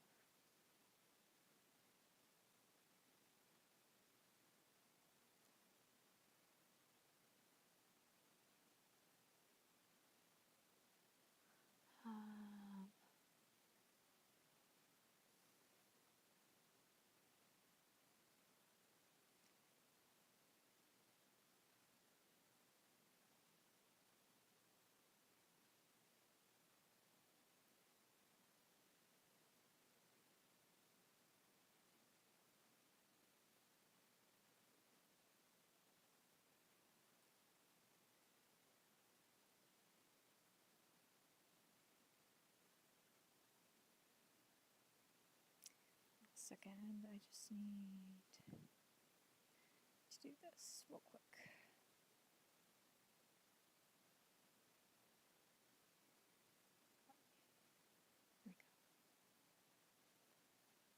There we go.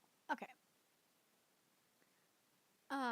But yeah, Megumi Hayashibara has not said anything wrong. She raised her voice knowing that she might be criticized. I have nothing but words of gratitude. What do the people who criticize her not like? Is it wrong for celebrities to tell people to vote? Are they afraid that people who have not voted before will start voting? Ah, that's what it is. If she was talking about for like kind of like what we see here in the US, if it was we see it here. If it's if it's like if Republicans saying to go out and vote, they would be destroyed. But if it's someone to tell you to go vote for a Democrat, it's a different story. That's kind of what we're seeing here, in a way. If saying something obvious for Japanese people is called discrimination or hate, then let's be proud and become discriminatory. I like this. Let's see. Japanese people need to have the courage to stand up against what is called discrimination. Otherwise, they will disappear. Let's have the courage to be hated. Yeah. Exactly. You got to have the courage. I mean, I'm a good example of this, okay? I get hated by both sides because I say the most unpopular things. I don't agree with both sides. I don't. I'm my own person. I have my own opinions. I have my own views on things. I don't follow a flock. I don't. And because of that, people hate me for it. I've been called everything. I've been called a Nazi. I've been called a leftist. I've been called a right-winger. I've been called a Democrat. I've been called everything in the book. Hell, I've said this many times before. I got channel brigaded by psycho Trump supporters because I was willing to have a dialogue with leftists in the protest community. And those said leftists weren't bullying me like they were. And they got pissy about it. And they proved my point on why I wasn't going to hang out with them anymore. They were assholes. Jesus Christ. Anyways, the only one who feels the danger of people who call Hayashibara's post an Toyo, I think he's right. He's saying I think she is saying something perfectly reasonable. There are a certain number of people who only think left. This right here. What did I just say? There are a certain number of people who can only think left and right. Hold on, let me do this. This will probably be easier. There we go. There are a certain number of people who only think left and right, and these people continue to raise their voices on social media. I think we are living in a difficult time. Damn straight, that's the problem. That's it right there. That's what it is. I read Hayashibara's blog, and it read like you were just stating something perfectly obvious. In Japan, where political statements tend to be suppressed, I'm very grateful that someone of influence would make such a statement. Thank you. Other countries also use the taxes they collect to care for their own citizens and taxpayers first. And they also put in place the necessary regulations to protect their own culture. That's what they're saying, right? What's so angry about reading this? That's a great question! Why are you all offended by this? You feel, Hayashibara, if you feel like you've been criticized one-on-one and attacked on the internet by people who you don't know, who don't know you well, I understand that this is understandable, but I say this after sympathizing with how you feel. I sincerely hope that the words of kind people reach you before you completely close yourself off. Look at this. Like, so many people support her. I don't understand why she bent the knee like this. Thank you for expressing your views on Japan's future in straightforward words. Even though you know it's hard to say and you'll be criticized and attacked by a certain number of people, it would be sad if the Japan we love were to disappear. So we need to seriously think about what we can do. It's true. Megumi Hayashibara, again, I want to stress this for people that are just coming into the stream, if there are people coming into the stream. I hate being shadow banned. This is Japan's response. Japan's response to Hayashibara's blog. This is some of their responses to it. But anyways, Megumi Hayashibara's blog is a self-admonishing story that says Japan should prioritize protecting itself, and to do that, it's no good to remain ignorant and unsure. It's the same as President Trump saying "America first," isn't it? It's strange that when Japanese people say Japan first, they start criticizing.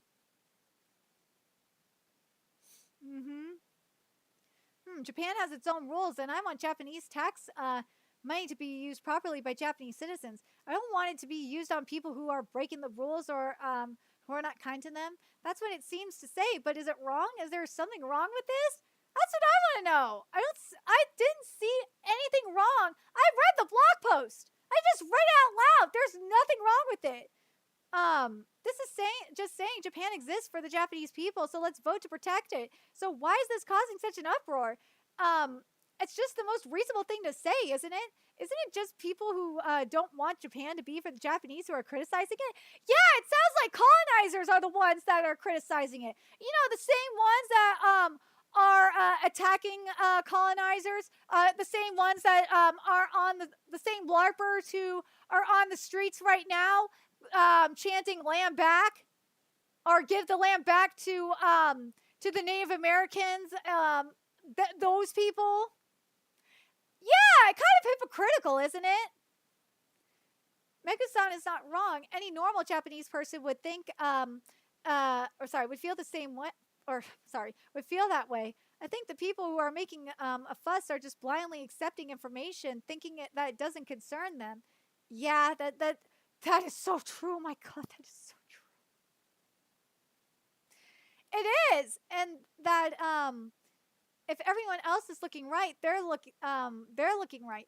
The more people who stop researching and thinking and have no sense of crisis, the more they're making a fuss. Ain't that the truth? Let's go vote, crack down on illegal foreigners, and prioritize tax-paying citizens over protecting people overseas. I'm just saying the obvious, but where are the people who criticize me for this? Isn't it the best they can do to censor speech, aka oppression? Here we go. Some people have said that this is xenophobia, but isn't that an exaggeration? Well, let's see. If you come to Japan or live here, you should follow Japanese rules. It's not xenophobia or a conspiracy theory. It's just a given. Same thing comes for the U.S. If you're coming here to the U.S., come here legally. Come here legally. There are I hear the same. I'm sorry, I have to bring this into the conversation. It just is driving me nuts. I hear the same freaking sad stories of, people trying to make it better. Like, look, I understand you're trying to do that. There's the refugee process for that. If you're an economic migrant, you can't get refugee status. You're an economic migrant. That you don't qualify for that. You don't. You got to come in like everyone else is. And the majority of people that are coming in here legally, they have spent so much money, so much time waiting, and they're doing so much to get into the country legally. They are. And you're trying to get a free pass? It's gross. And they're learning English and everything. What's wrong with calling for people to vote to convey their opinions to the government that created the current situation? If you want to eat rice, go vote. I think the Korean conservative influencers that Megumi Hayashibara mentioned were probably watching because they had an affinity for Korea. But I think it's scary that having an affinity for Korea is a gateway drug to xenophobia. That is kind of true. Like, what? That's weird. I don't like, look, tinfoil sheep are like the most annoying thing in the world, okay? It doesn't make you xenophobic. If you like watching tinfoil hat sheep, that's on you. Watch what you want to watch. You can believe what you want to believe. I will question you. I'll question your tastes, maybe. And question you to like, I ask you to maybe look further into stuff and go and try and seek out the truth for yourself using credible sources, but it doesn't, like, let me go back to this. Hold on a second. It doesn't make you xenophobic. Having an affinity for Korea as a gateway drug to xenophobia. No, it does not. Like, that's stupid. I wondered if it was because Megumi Hayashibara was trending, but this was it. I couldn't read the Korea-related part because it seems to have been edited, but I think it's too biased to treat this article as xenophobic. All it says is that foreigners should pay taxes if they live in Japan. Mm-hmm. So true. I'm amazed that even though Japan is in such a mess, I'm gonna, you know what?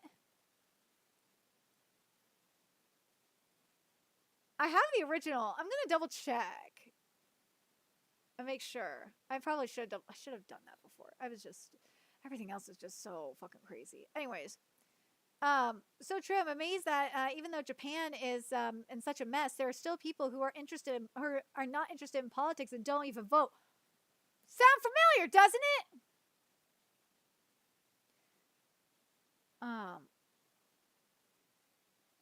Let's see.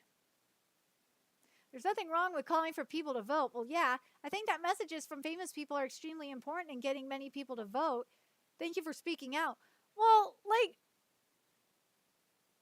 here's the thing. If the person that is saying this is well informed and not a complete dumbass, yeah, I think it's great. Don't be, if they are just a complete dumbass and don't know anything, or just being a fucking puppet and are just virtue signaling, no. You can do what you want, sure. Do what you want. I'm not going to say, I'm not going to tell you to not speak out. Let me rephrase that. Tell you to not speak out. Do what you want, okay? Do what you want. But, like, I think the majority of people, if you want to have a celebrity, speak out, at least be educated. At least have them be educated on what they're talking about.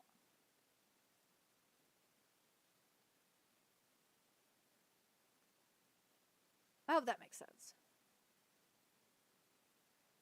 It's amazing that you were able to express your opinion. I know that you would receive criticism and aggressive comments. And I'm grateful to Megumi Hayashibara for her courage. Like, this is one of those things where it's like, this is a positive thing. This is getting people to look into what's happening.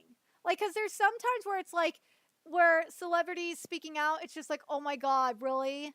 This is like some major brain rot. Like, why? But then there's stuff like this where it's like, this is getting people to think. Let's see. Like, look at this. I'm glad that someone I've looked up to for so long still has a sensible view of the world, and it makes me want to vote more than ever. Okay, here we go. Some people said they were bothered by the use of certain words.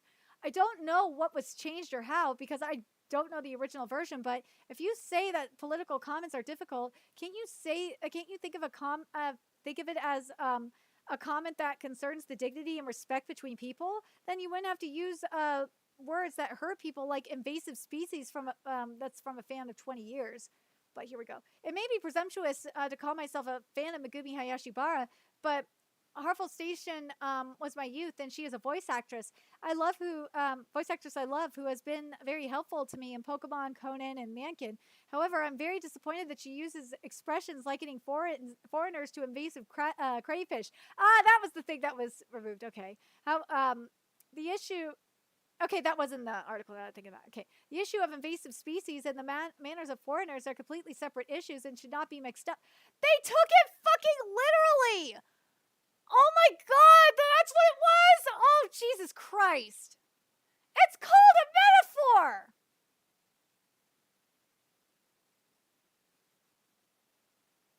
Do people not know what metaphors are anymore? Look at this. I read your blog. I felt a variety of emotions. However, I felt that what you wrote was very dangerous. It's not that. It's sad. Here we go. I won't say whether I agree or disagree with the content. It should be the norm for celebrities to clearly express their opinions on politics and to spread them. This should be the norm of society. Hi, Kitty. Silencing people is out of the question. Making political statements can affect your work, and that should never happen, which I agree with. I think there's more comments here, right? Yeah, kitties. Yeah. There's one other thing from this. I'm surprised more people aren't interested in this.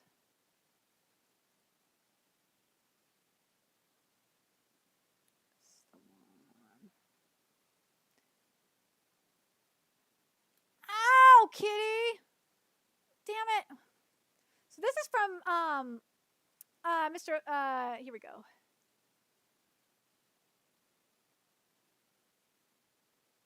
Here's from okay. So this is from Megumi Ogata, and Megumi Ogata is very, very active in the industry. Here we go.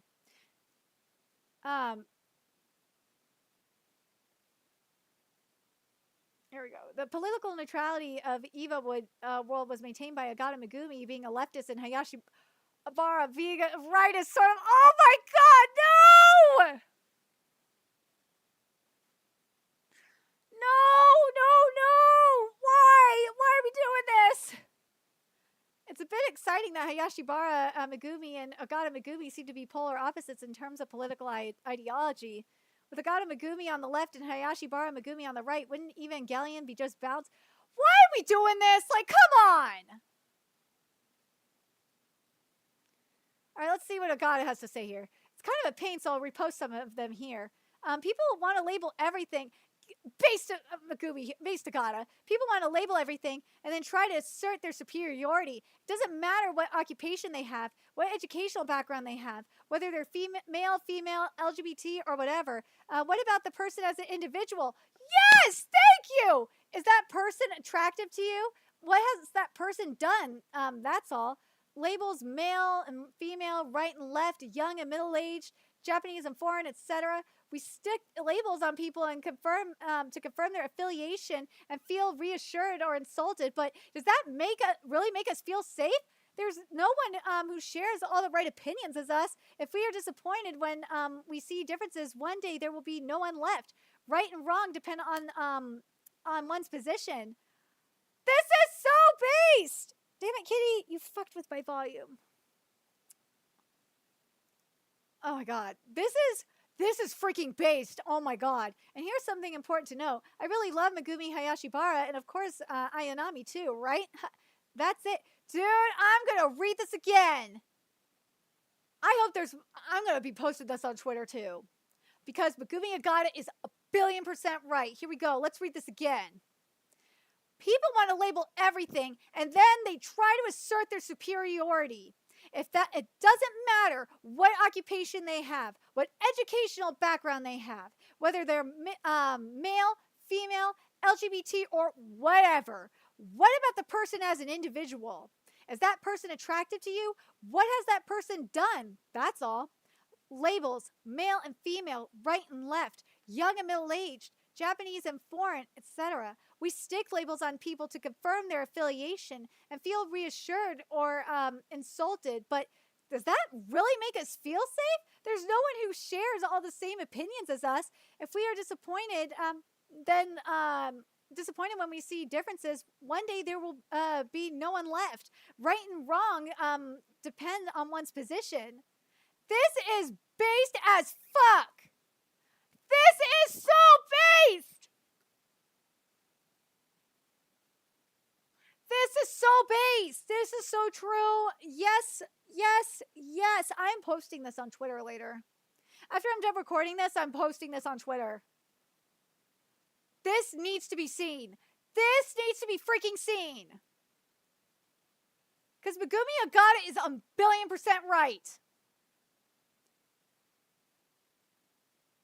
Because look at these motherfuckers trying to label them. I'm glad Megumi Agata is like, fuck you guys. Stop with your labels. Fucking colonizers, Western colonizers are ruining these people, I swear. See, look at that. There are many fans who were saved by this one word from Agata-san. I'm one of them. Thank you.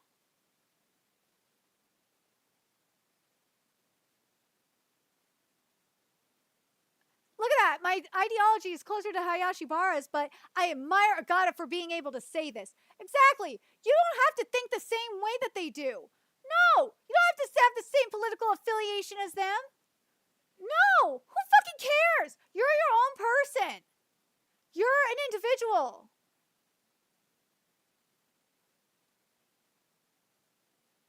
See, look at that. This is true diversity. There's no way that a community that crushes opinions it doesn't like and have diversity. This right here. This right here. I see this shit all the time where stupid mofos are like, we need to get rid of this side because they don't agree with us, because they're fascists, because they're commies, because they're Nazis. No! I know it's getting political up in here, but fuck, what do you want from me? Hell, I'm probably just more so talking to myself anyway. I don't have any super chats. I don't have any donations. There's probably barely anyone in here watching me. So, and there's like no one chatting in the chat anyway. So I could go the fuck off and I will just enjoy it. Going the fuck off. I know that it may not have been politically appropriate, but as a fan, I'm grateful to hear her say this. And if Agata-san has to go out of her way to write something like this, I wonder if there's something, someone trying to stir up some kind of conflict. That's a great question. Who's trying to stir the pot? Well, we'll get to that. In the first place, it's wrong to hate others because of differences of ideology. I can understand if their personality is terrible, but if it's just a matter of their way of thinking, yeah, I don't hate Agata-san, and I don't particularly hate feminists or leftists. I agree. That's not my mindset, too. I don't hate feminists or leftists as people. I don't. It's a case-by-case basis. It is. Your ideology may be fucked up and stupid, but I'm not going to hate you as a person. I'll debate with you on it. Now, on the other hand, if you're going to say that you want to, like, obliterate my people, my fellow Jews, basically, because they're Jews, then yeah, I'm not going to tolerate that shit, and I'm just not going to associate myself with you. That's a whole different person, a whole different thing. Because those kinds of people literally want to kill my people. Literally, or not just my people. Literally kind of want to kill me. And will kill my family. That's a whole different thing. But like, if they're like ignorant motherfuckers, like say the ignorant leftists that I deal with in like the some of the ignorant leftists I know in the Free Palestine movement, I'll put up with it to an extent. But like when I see the real anti-Semitic motherfuckers, it's like no. I'm not going to tolerate that shit. No, because I know you are going to try and kill me. Like, look, I'm friends with Christians. I'm friends with Muslims. I could be friends with you if you have a different ideology than me. For fuck's sakes, I'm friends with leftists. I am. I'm talking hardcore leftists. My dad's side of the family is full of leftists. That's not a problem. You don't have to agree with me on things. Just don't be an asshole. We can debate about it. Just don't be an asshole. Actually, come with evidence if you want to debate me on something. With credible sources. All right, let me get to the apology. But damn, what Megumi Ogata said there, that was base shit. Oh my god, that was so based. But let me get to Dromley here.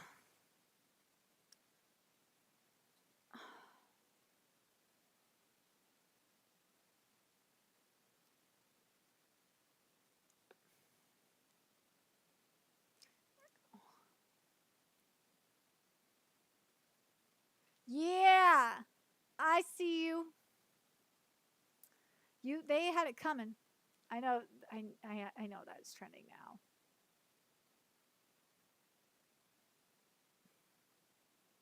Let's see.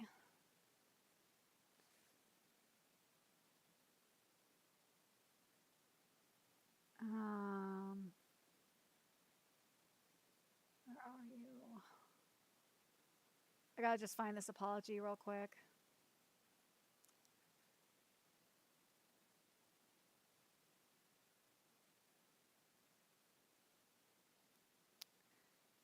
The Japanese consulates are issuing safety advisories to Japanese nationals in the U.S. Wearing. For those of you that don't know what the No Kings situation is, that's basically a LARPing situation. This is what I say here. That's basically a nationwide LARP. From what I understand, the LARPers are trying to reclaim the U.S. flag. It's so fucking stupid. That's what that is. For those wondering. Wait, what's this? Is this what I need?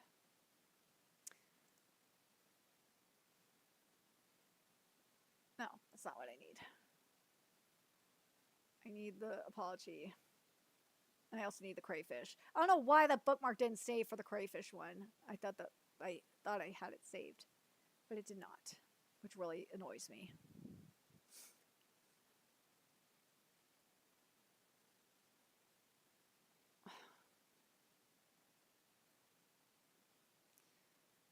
If no one shows up in the chat in like less than a half hour, I'm just gonna log off because I'm probably gonna do is because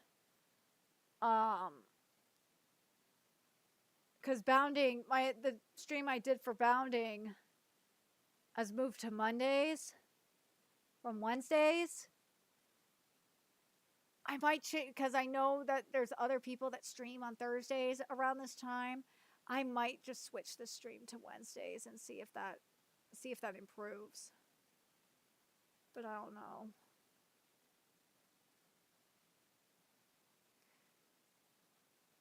So here it is right here. Things common to people attacking Megumi Hayashibara. It reminds me of the attention Japanese artists thing. Rainbows or other countless flags in bio. Let's see. Labels Neta Uyo on they don't like mental illnesses in bio. It's almost the same, no? All right, let's see if that's what it says here. Like I think it does. Here it is. Yeah. There are people who are bashing Megumi Hayashibara. They claim to be longtime fans. Their profile has a flag other than Japanese. Rainbow have anti-Japanese views, including some overseas.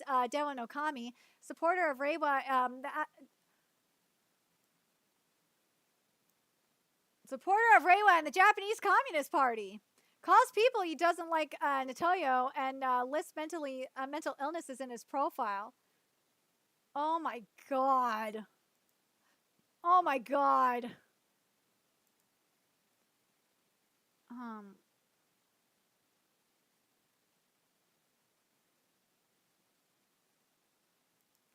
I gotta see what some of these replies are saying here.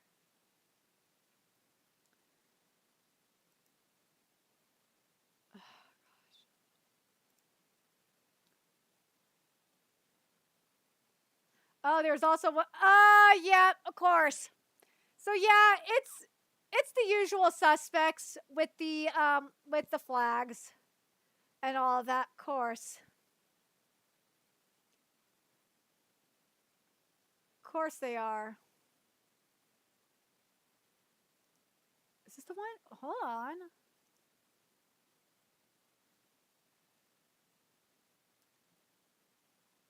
Oh, is that a Korean?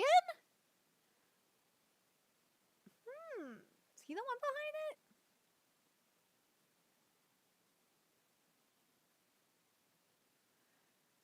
But yeah, it sounds like the usual. That's what it seems like to me. Ah, there it is. Yeah. Yeah, it's definitely, yeah, Palestinian flag, rainbow, trans. Yeah. Yeah. Oh, dude, it's an Antifa LARPer. Oh my god, it's an Antifa LARPer. Dude, they got Antifa LARPers going after her. What? Hold up. Is this the actual post?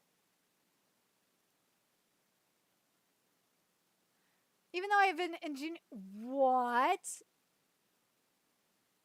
Megumi Hayashibara, even though I have a junior colleague in the same industry, Park Romy, I don't have that. Park Romy was born a Korean resident and of Japan and naturalized Japanese. Dude, what the fuck?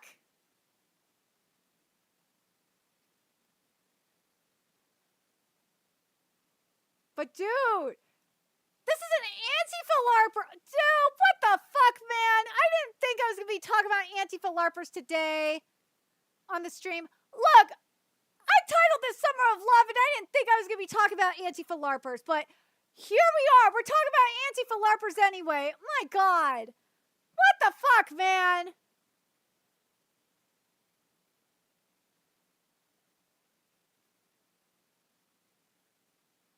Of course it's an Antifa LARP.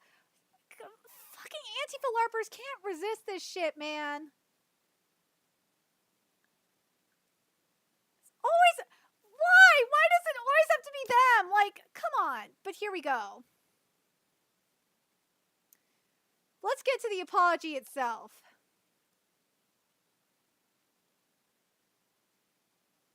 This is what probably the majority of, if any of you even here watching it at this point. Let's see what's going on here.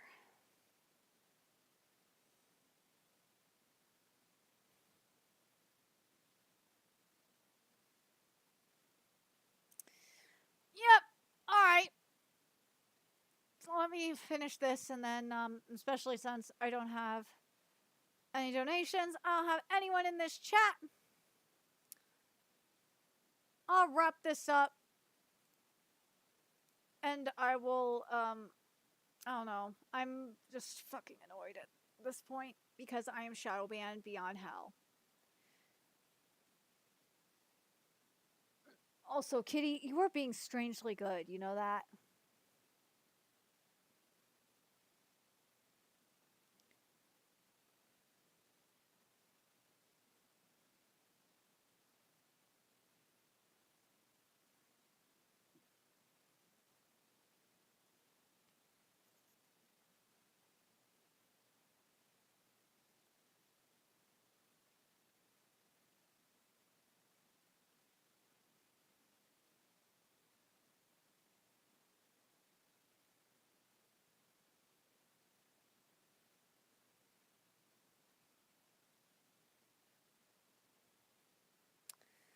a second.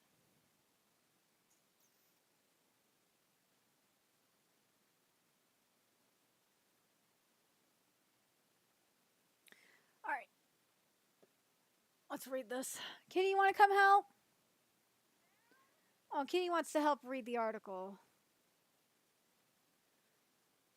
Or no, you want to abandon me too. You baited me. Oh, well. All right, here we go. So, Megumi Hayashibara has made some changes. Oh, I thought she deleted it. Whatever. To the blog post she posted on the 8th apologizing for hurting people who are not involved. On the 8th, Hayashibara posted a blog titled, I'm not interested, I don't understand, I don't know. And the change below, she apologized saying that when she featured a Korean YouTuber, a Korean friend scolded her, saying that by featuring a right-wing and left-wing she was igniting unnecessary conflict. She explained the purpose of her post, saying it's true that it's true that there was people who are saddened by me, an outsider, who casually featured them. It's a little late now, and it may add more fuel to the fire, but I'm sorry if anyone was hurt. And I just wanted to convey that it's sad that Japan is indifferent to Japan. After that, she mentioned the manners of some foreigners in Japan. And yeah, I think we did go over that shit. Oh, here we go. This is it. Deleted as some of the expressions were extreme. So the Japanese crayfish have been eaten up by the invasive species in an instant. So on the 11th, aka yesterday, deleted this part because deleted as some of the expressions were extreme. I used it to illustrate the people mentioned above, but it ended up hurting people who were not involved, and I will learn from it. Thank you for letting me know. You dumbass! Why'd you cave? It's not your fault that these fucking morons don't know what a metaphor is. Or a hyperbole. They don't know. Fucking retards, I swear. Let's see, is there anything?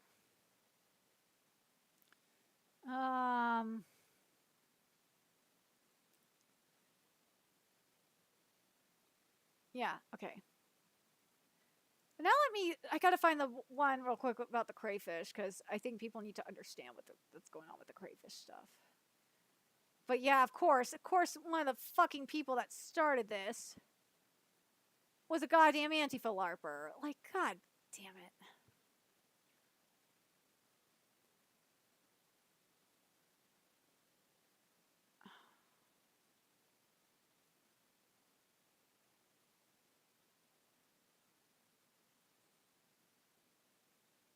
Where are you? No, it's somewhere around here.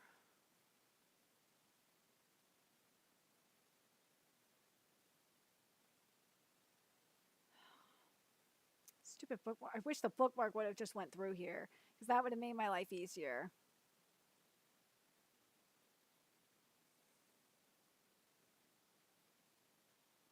Something I was thinking about, and I'm going to mention it here while I'm trying to find this, because it is popping up on Romley's feed, so I have to kind of mention it, is I was somewhat thinking of doing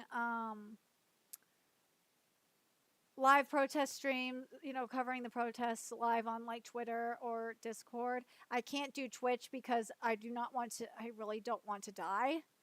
I'm dead serious. I really, really don't want to die. Where the fuck is this stupid post?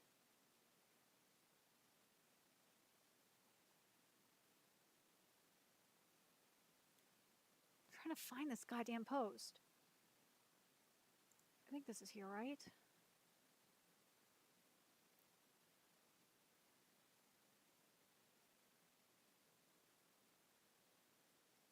Okay. So yeah, it's June 8th. Okay, it's far back. That's a lot further than I thought. But yeah, none of the protest stuff, by the way, I will never do it on this channel. I'm trying to avoid it as much as possible. I'm not going to do like protest live streams on like this channel. It's just not going to happen. No, I keep all that stuff separate for a reason. I don't want that to blend in. Or I don't want this, no, because that's not what you guys are here for. You guys are here for anime and manga content. You are not here for protest content. No. Well, if any of you are even watching this anyway. But anyways, let's get to this invasive species thing real quick. So this is what she was talking about in terms of the invasive species of crayfish thing and why she compared it to crayfish. Well, there are 3 species of crayfish in Japan. There's the Japanese crayfish, the only Japanese native species, and they were pushed out for their habitat by invasive crayfish species and are now endangered. They have a gentle nature and don't actively hunt. Instead, eat fallen leaves, insects, and fish carcasses, which help purify waterways. They grow slowly and are difficult to breed. Signal crayfish, an invasive species, oh my god, I see why she did this, from North America, designated as an invasive species which is harmful to ecosystems, human life, or agriculture. Large in size with strong reproductive capabilities, they carry diseases that Japanese crayfish have no resistance to. Oh my god, I see why she went with this. I see why Hayashibara went with this. This is genius. Oh my god. Let's see. American crayfish, also a designated invasive species. They not only prey on native fish species, but also cut down aquatic plants, destroys waterside environment.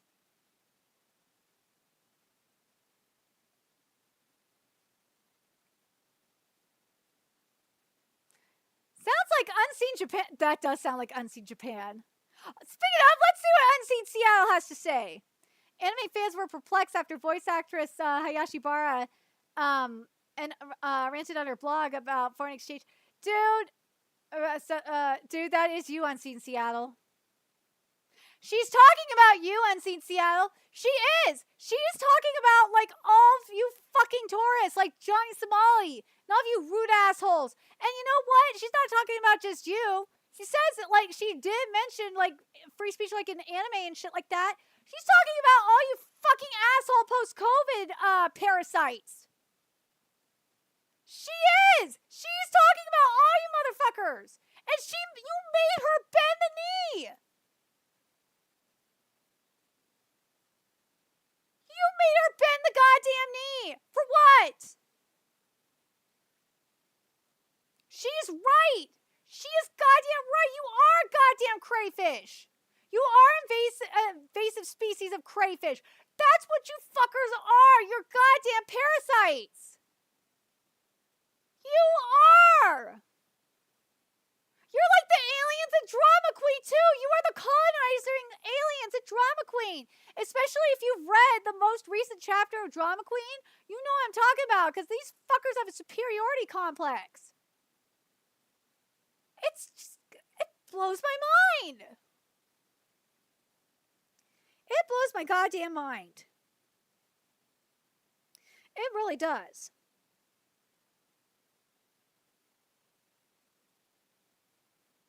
It really does. It blows my mind on a lot of things. It blows my mind that people are fucking retarded.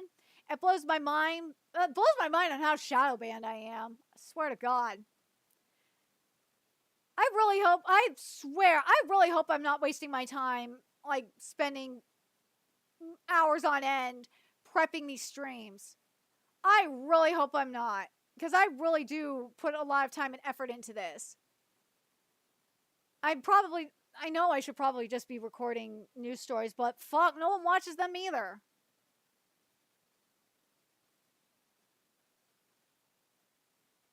It's the same thing with my Patreon. I'm just thinking about right now. It's like, I spend at least 4 or 5 hours on my Patreon videos for each one. But I'm shadow banned. I'm trying. I am trying.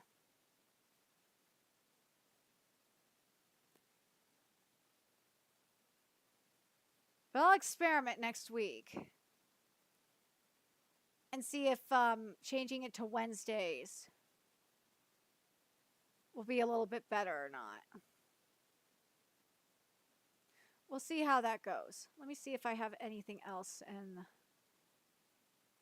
my bookmarks here that I need to cover. So we got that. We did that. Did that. All right, let me see if there's anything in my other folder here I'm missing. I think I got everything here that I wanted to cover that was in my folder.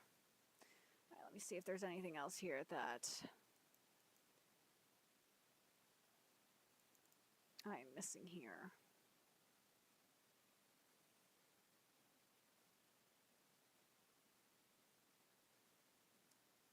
No, I'm not going to get tempted by you.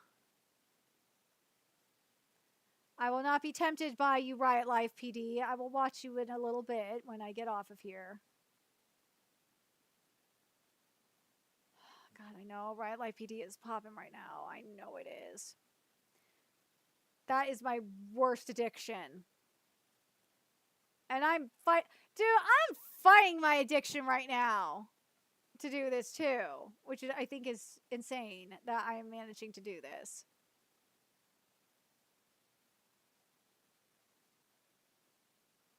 Oh, come on. Let's see.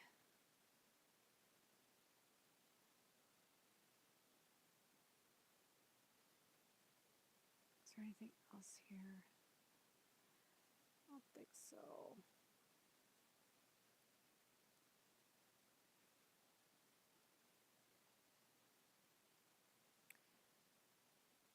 Wait, hold on a second. Yeah! Okay, that's what I wanted to see real quick. I wanted to see that, and that makes me happy. Love to see it. Love to see it.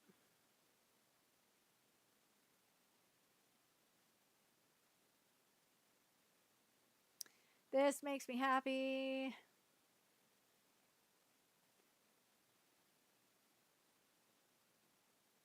Sorry, I had to just see that little bit of breaking news there in regards to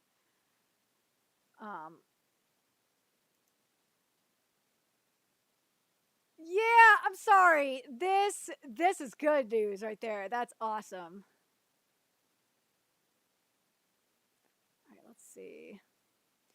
Let me see if I missed anything here real quick. Oh, yeah, because I mentioned it earlier.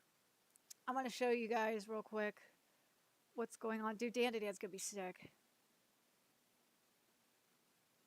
But here we go. So, I do want to show you guys the table of contents here. Why not? See, I have to show Noelle here the proof that Sigcraft Final Reasoning is ending this week, which really, really sucks. I'm not happy that it's ending either. It deserved better. But yeah, the next, because how axes work, for those wondering, in Weekly Shonen Jump, it basically is in order when the series started. So yeah, it's Sigcraft this week. It's gonna probably be Embers next week, and then Star of Beethoven the week after, which really sucks because I actually do like Star of Beethoven. Harukaze Mound, by the way, that's coming in is and we talked about it last week, is by the Phantom Seer duo. So that should be hopefully it's good. It's a baseball series. You know for a fact I'm gonna be comparing it to Bungo. I'm not sorry for it that I'm going to be comparing it to Bungo. Something that I saw, and I'm curious. I know I got to do a double live reaction for Odor of the Flame. But something I've noticed with Odor of the Flame, which should be getting its rank next week, I believe, is that it's running into the same problems that Red Hood had. In terms of pacing, like, I don't know what the fuck is happening. But man, Kawaguchi's editor is just failing him. It really needs an editor. It needs to be edited, like, bad. Really bad.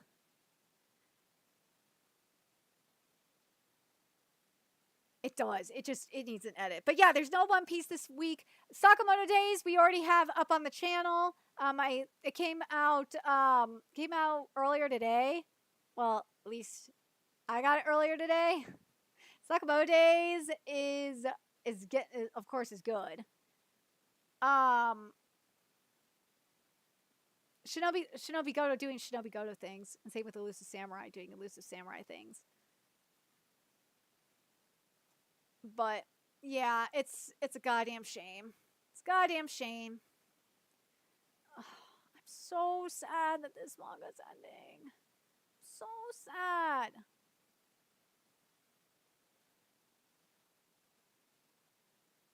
So sad. But it is what it is.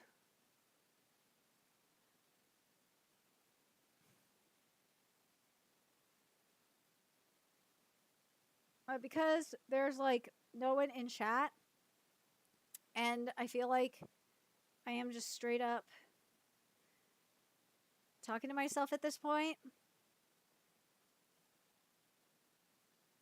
I think I'm, unless there's something in the Bleach trend that I'm missing.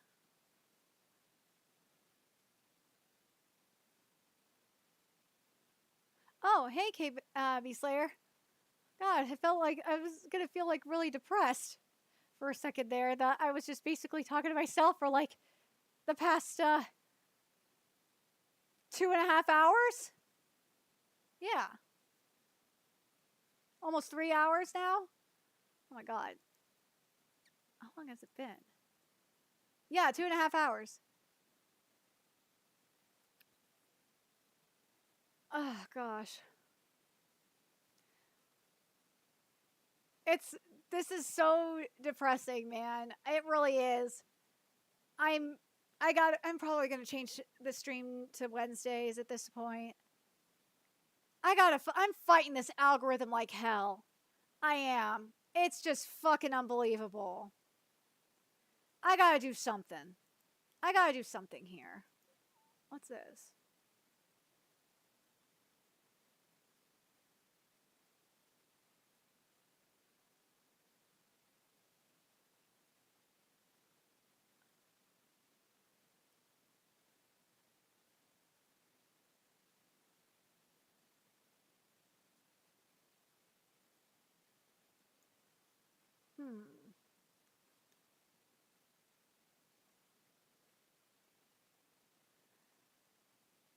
But yeah, like right now, I don't know what I'm gonna do in regards to these streams. I want to keep doing them. I really do. I like doing these. I think they're fun. I like prepping for them is fun, but if no one is watching them, then why am I doing them?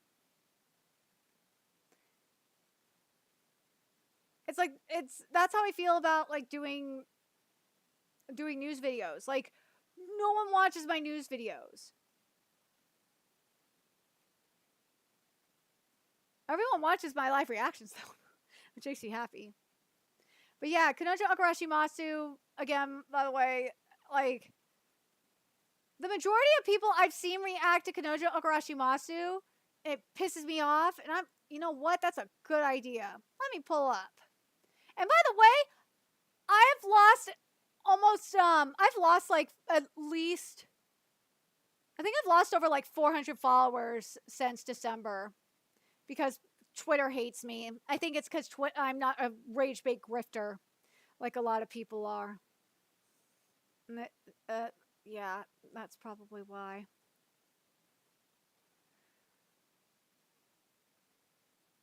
Oh, where is it? Oh yeah, something that's cool is Sakeno, the mangaka of Twin Star Exorcist, is doing this really cute art, and maybe it's partially my fault that this is happening, because I suggested they do like cute poses or like something to just give some movement, and we're getting cute poses of characters. It's really cool. But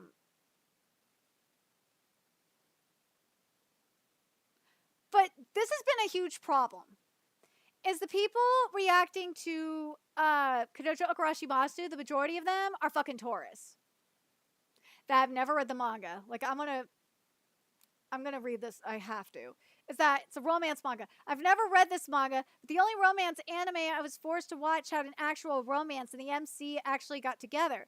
I only know Rent a Girlfriend from the one page where he cry nutted in the pool, imagining his paid for girlfriend getting smashed.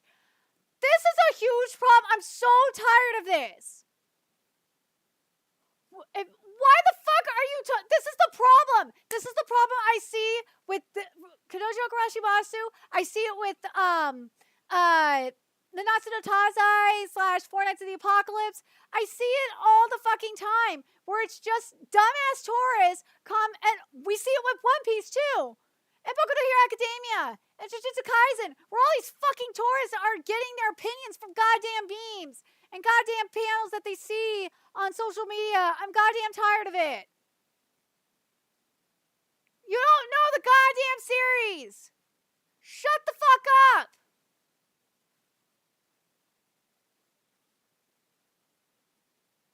Tired of this shit. So tired of it. Tired of being shadow banned too.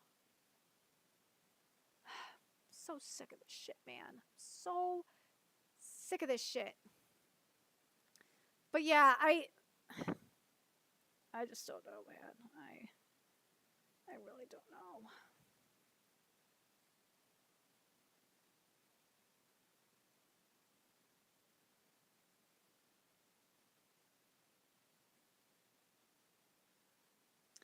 And yeah, with Vinland Saga, let me pull up the Vinland Saga thing, because that's really pissing me off too. Is the inaccurate reporting, minus Manga Magura. Manga Magura is like the only one that's really giving an actual accurate thing here. Is that what, kitty? You want to give a kitty dance? Yeah, come here, kitty. Hold on, let's give kitty dance here in a second. Hold on, I just want to double check something real quick.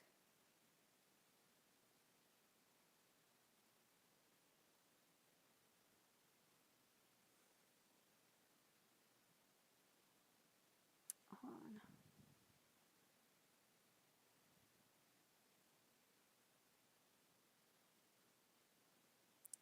Here we go.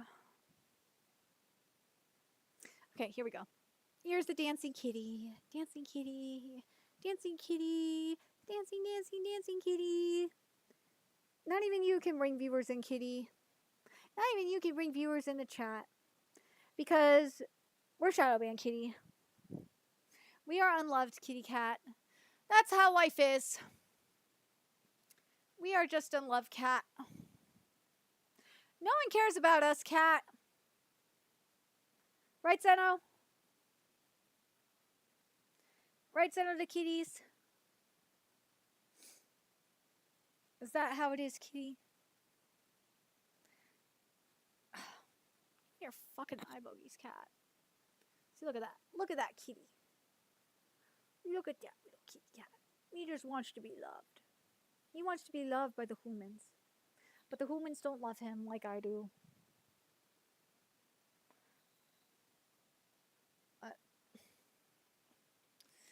But anyways, since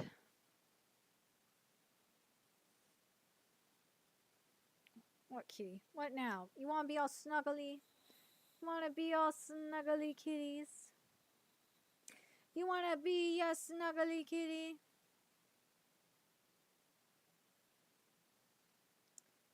Yeah. You want to be snuggly kitty?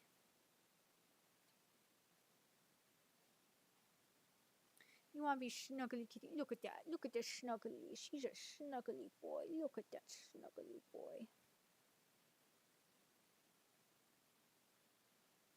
Yeah, he's a snuggly boy. He's a snuggly boy. Yeah. Yeah, he's the snuggly boy. Snuggly boy. Yeah. But anyways, I really hope I'm not doing this for nothing. I really hope that you guys are enjoying these streams. I'm really sad that I didn't get drunk. I'll probably have, like, maybe I'll have a shot or something while I'm watching Riot Life PD, which I will probably be doing in, like, a few minutes after,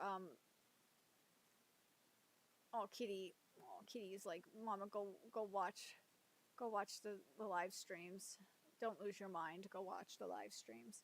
That's what he's telling me. I'm probably just going to do that so I don't feel any more depressed than I do right now. But anyways, I'm hoping you guys are enjoying these streams.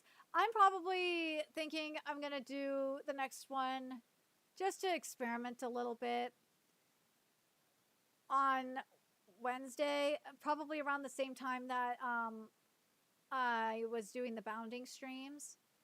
I think that might be a little bit better, because then I don't have to deal with the other bigger streamers, but we'll see. But let me know in the comments what you guys think, and remember to hit the like, aka the heart. Well, a heart is for Patreon. Oh my god. Remember to like, comment, share, and subscribe to Nerdicast Inc. Love what we're doing. I want to help keep me and my kitty in operation alive and kicking so we can keep bringing you more anime and manga content. A few ways you could do that. Donate to our Cash App, PayPal, Coffee, Patreon, purchase something off our Amazon wishlist. All that's in the description box below. Also, make sure you follow us on Twitter, Twitch, Discord, friend us on PlayStation Network. That's in the description box below as well. Till next time, I will be seeing you later. Bye!